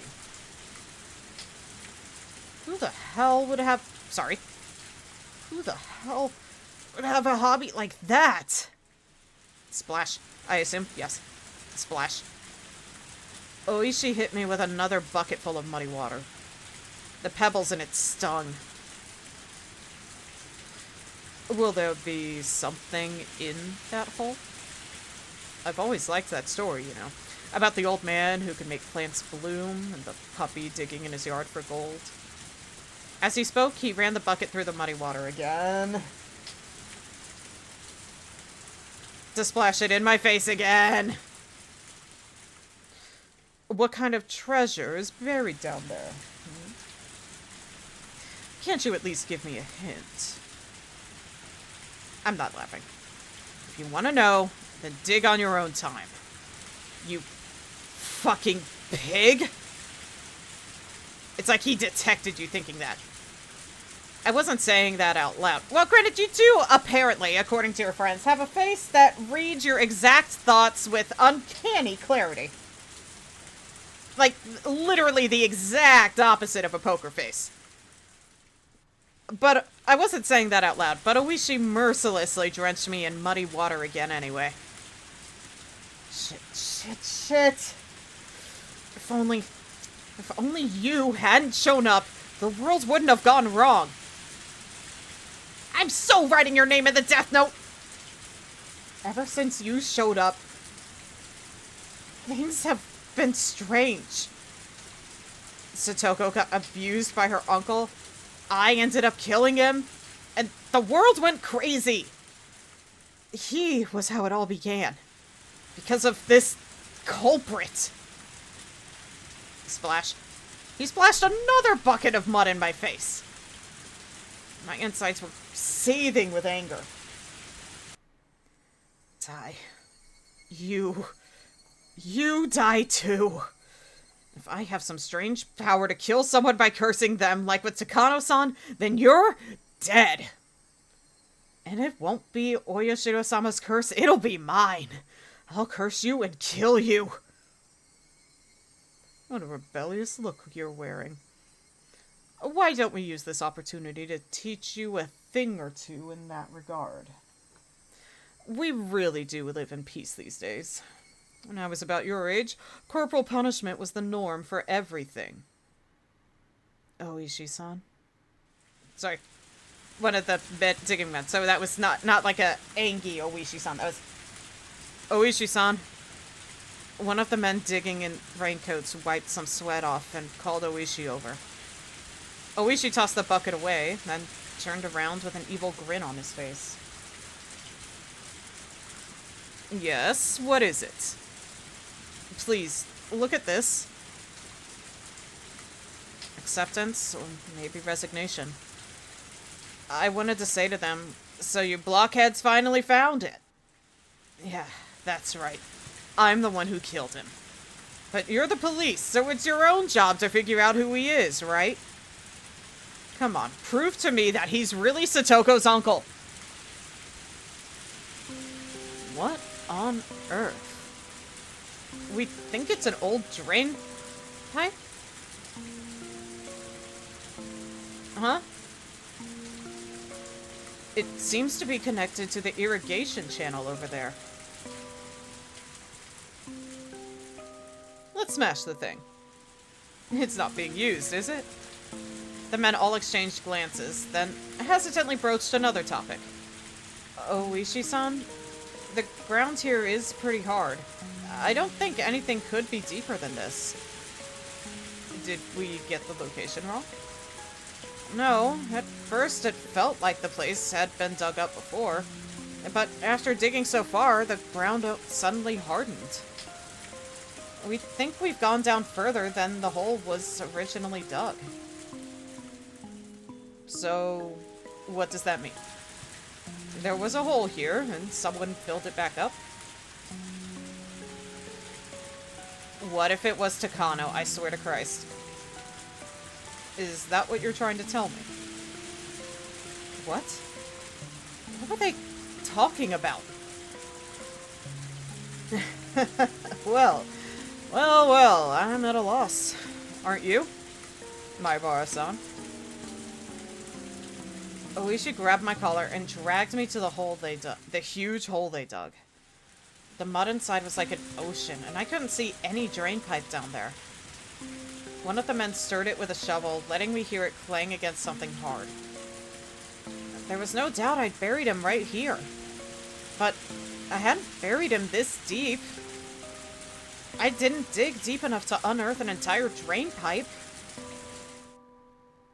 So, then, this man, his corpse, where was it?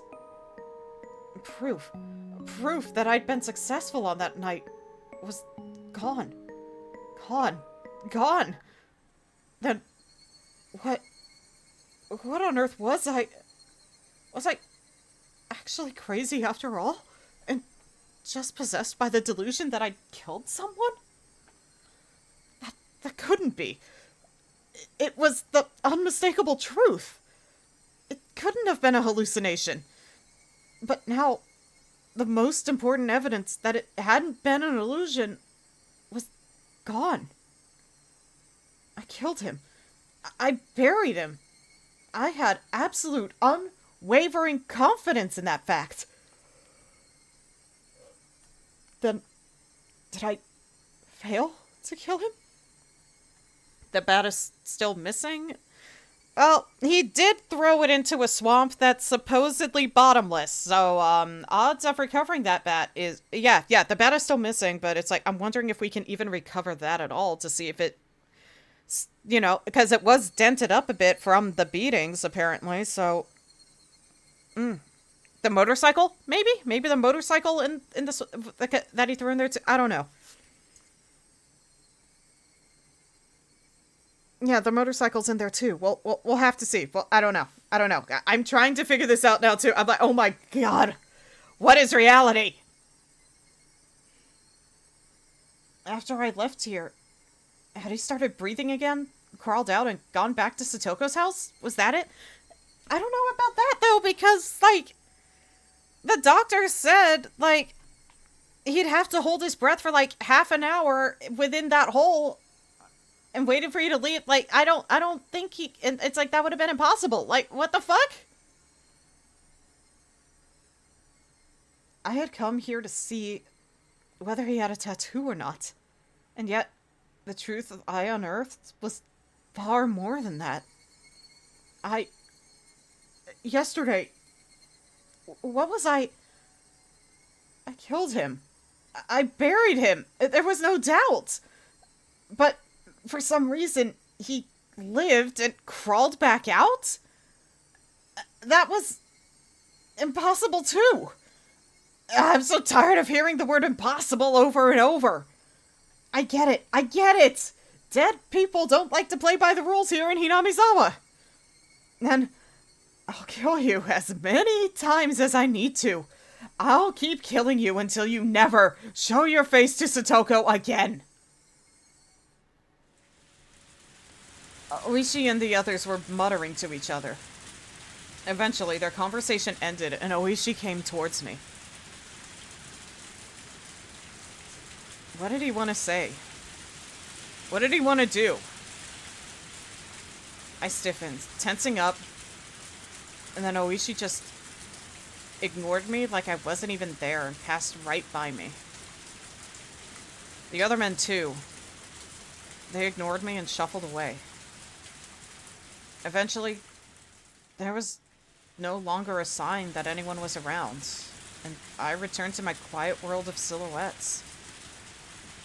The only one left there was me. Only the sound of the pouring rain filled up the silence.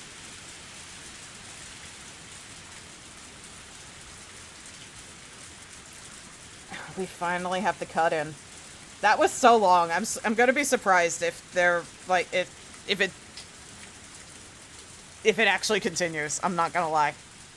Okay, there you go. They were trying to do it all at once. Because I was going to say, this is a 4-hour chapter that didn't have a cut-in. Achievement title, gone. Turned up nothing. Fascinating. Fascinating.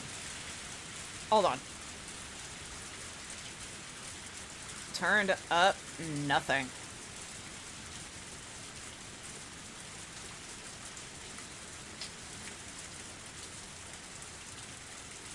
And there's 3 chapters left to go, and yet so much mystery. Like, what the fuck? Alright, let's look at the tips and see if they give us any sort of inkling. That is just solid black. What the fuck? Anyway, inquiry request. Let's see what's going on. Give me something to work with here, please. I am so lost. And if it wasn't 2:30 and this wasn't 4 hours, I would happily do another chapter. But if it's another 4-hour chapter, I can't do that. I'm tired as shit. I'm probably only gonna get 1 hunt in Monster Hunter and then go to bed because I'm so fucking tired. Alright. Enough rambling. Let's see if the tips can give us any sort of insight or anything, really. Alright. But I also know this is like a horror mystery novel. Like, sometimes we're not going to get answers. There are still questions from chapter 1 that don't have answers, so... And also, this is known as the questions arc, so... Eventually we'll enter the answers arc when maybe we'll find out more, but as it stands now, we're not allowed to have answers, so... Or at least not all of them. Alright, so let's see what we got here. Okinomiya Police Station Command Center Transmission Recording. June 20th, 18:08 p.m. This is Okinomiya Police Station. We read you loud and clear. Hello. We'd like you to look up a license plate for us. Shishi Boni... Shishibone H4344. Shishibone H4344. All right. Please give us just a moment to look it up. Thank you. Number match. Shishibone H4344. Owner. Redacted, of course. Address. Redacted. Hinamizawa Village, Shishibone. Vehicle, make, and model. Redacted. Because I'm sitting here like, could it be a bike license plate? Did they find the bike? Or is it Takano's car? Like, I'm like, all I'm getting from this currently is that they found a vehicle, but there are like 2 vehicles I can think of. Anyway. Theft reports? None. Special mentions? Nothing of note. Okinomiya Security Police to Oishi. We found the license plate from earlier. Oishi, do you read? Oishi, please respond. Am I getting a bad signal? Anyone in Oishi's car, please Nothing, eh? Oishi-san wanted a license plate to check. Whose car was it? Someone from the village. A completely average car. Car? Takano's. Who was it? If Oishi-san was asking, then it can't be anyone good, right? The special mentions column is completely blank. No indication it's related to the S group either. Sonosaki's. And no demerits on it. Maybe it passed him on the road and he got mad. That guy isn't the type to forget a grudge.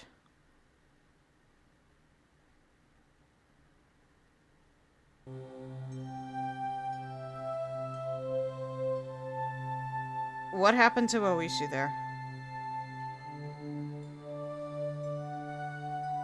He was talking like Oishi wasn't there, but Oishi was the one who called it in. Unless something else happened and that's when he got up. But hearing that it's a car tells me that that's probably Takano's car. They found it. Most likely, because that's the only other vehicle I can think of. Anyway, record of malice. Let's see if we can get anything else from here. Kenon, hello! He said it smelled. He said the food smelled.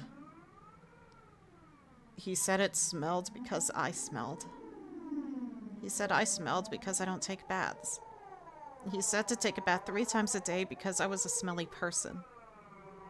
He said I had to stay in the bath for a long time every time. I know I can tell whose perspective this is from. And I am terrified of the implications of that. He must be possessed by something too. This is the same thing the man who died said. He must be possessed by something too. This is the same thing the man who died said?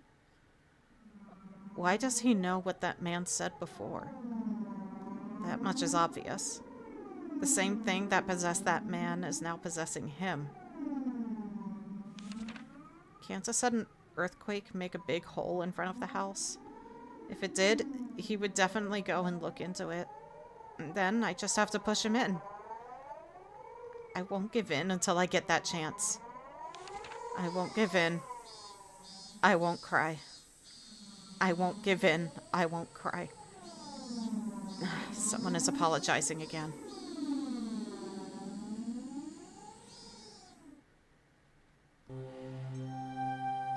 That felt ominous, but I can't exactly explain how or why. I have so many questions! Oh, but unfortunately I do gotta wrap it up there, because it's freaking 2:30 in the morning and I still gotta eat dinner, and also I only had time for 1 chapter because I know these last chapters tend to run on the longer side. Fuck! Alright, hold on. Yep, we got 3 more chapters left to go in the story. We got 3 more chapters left to go in the story.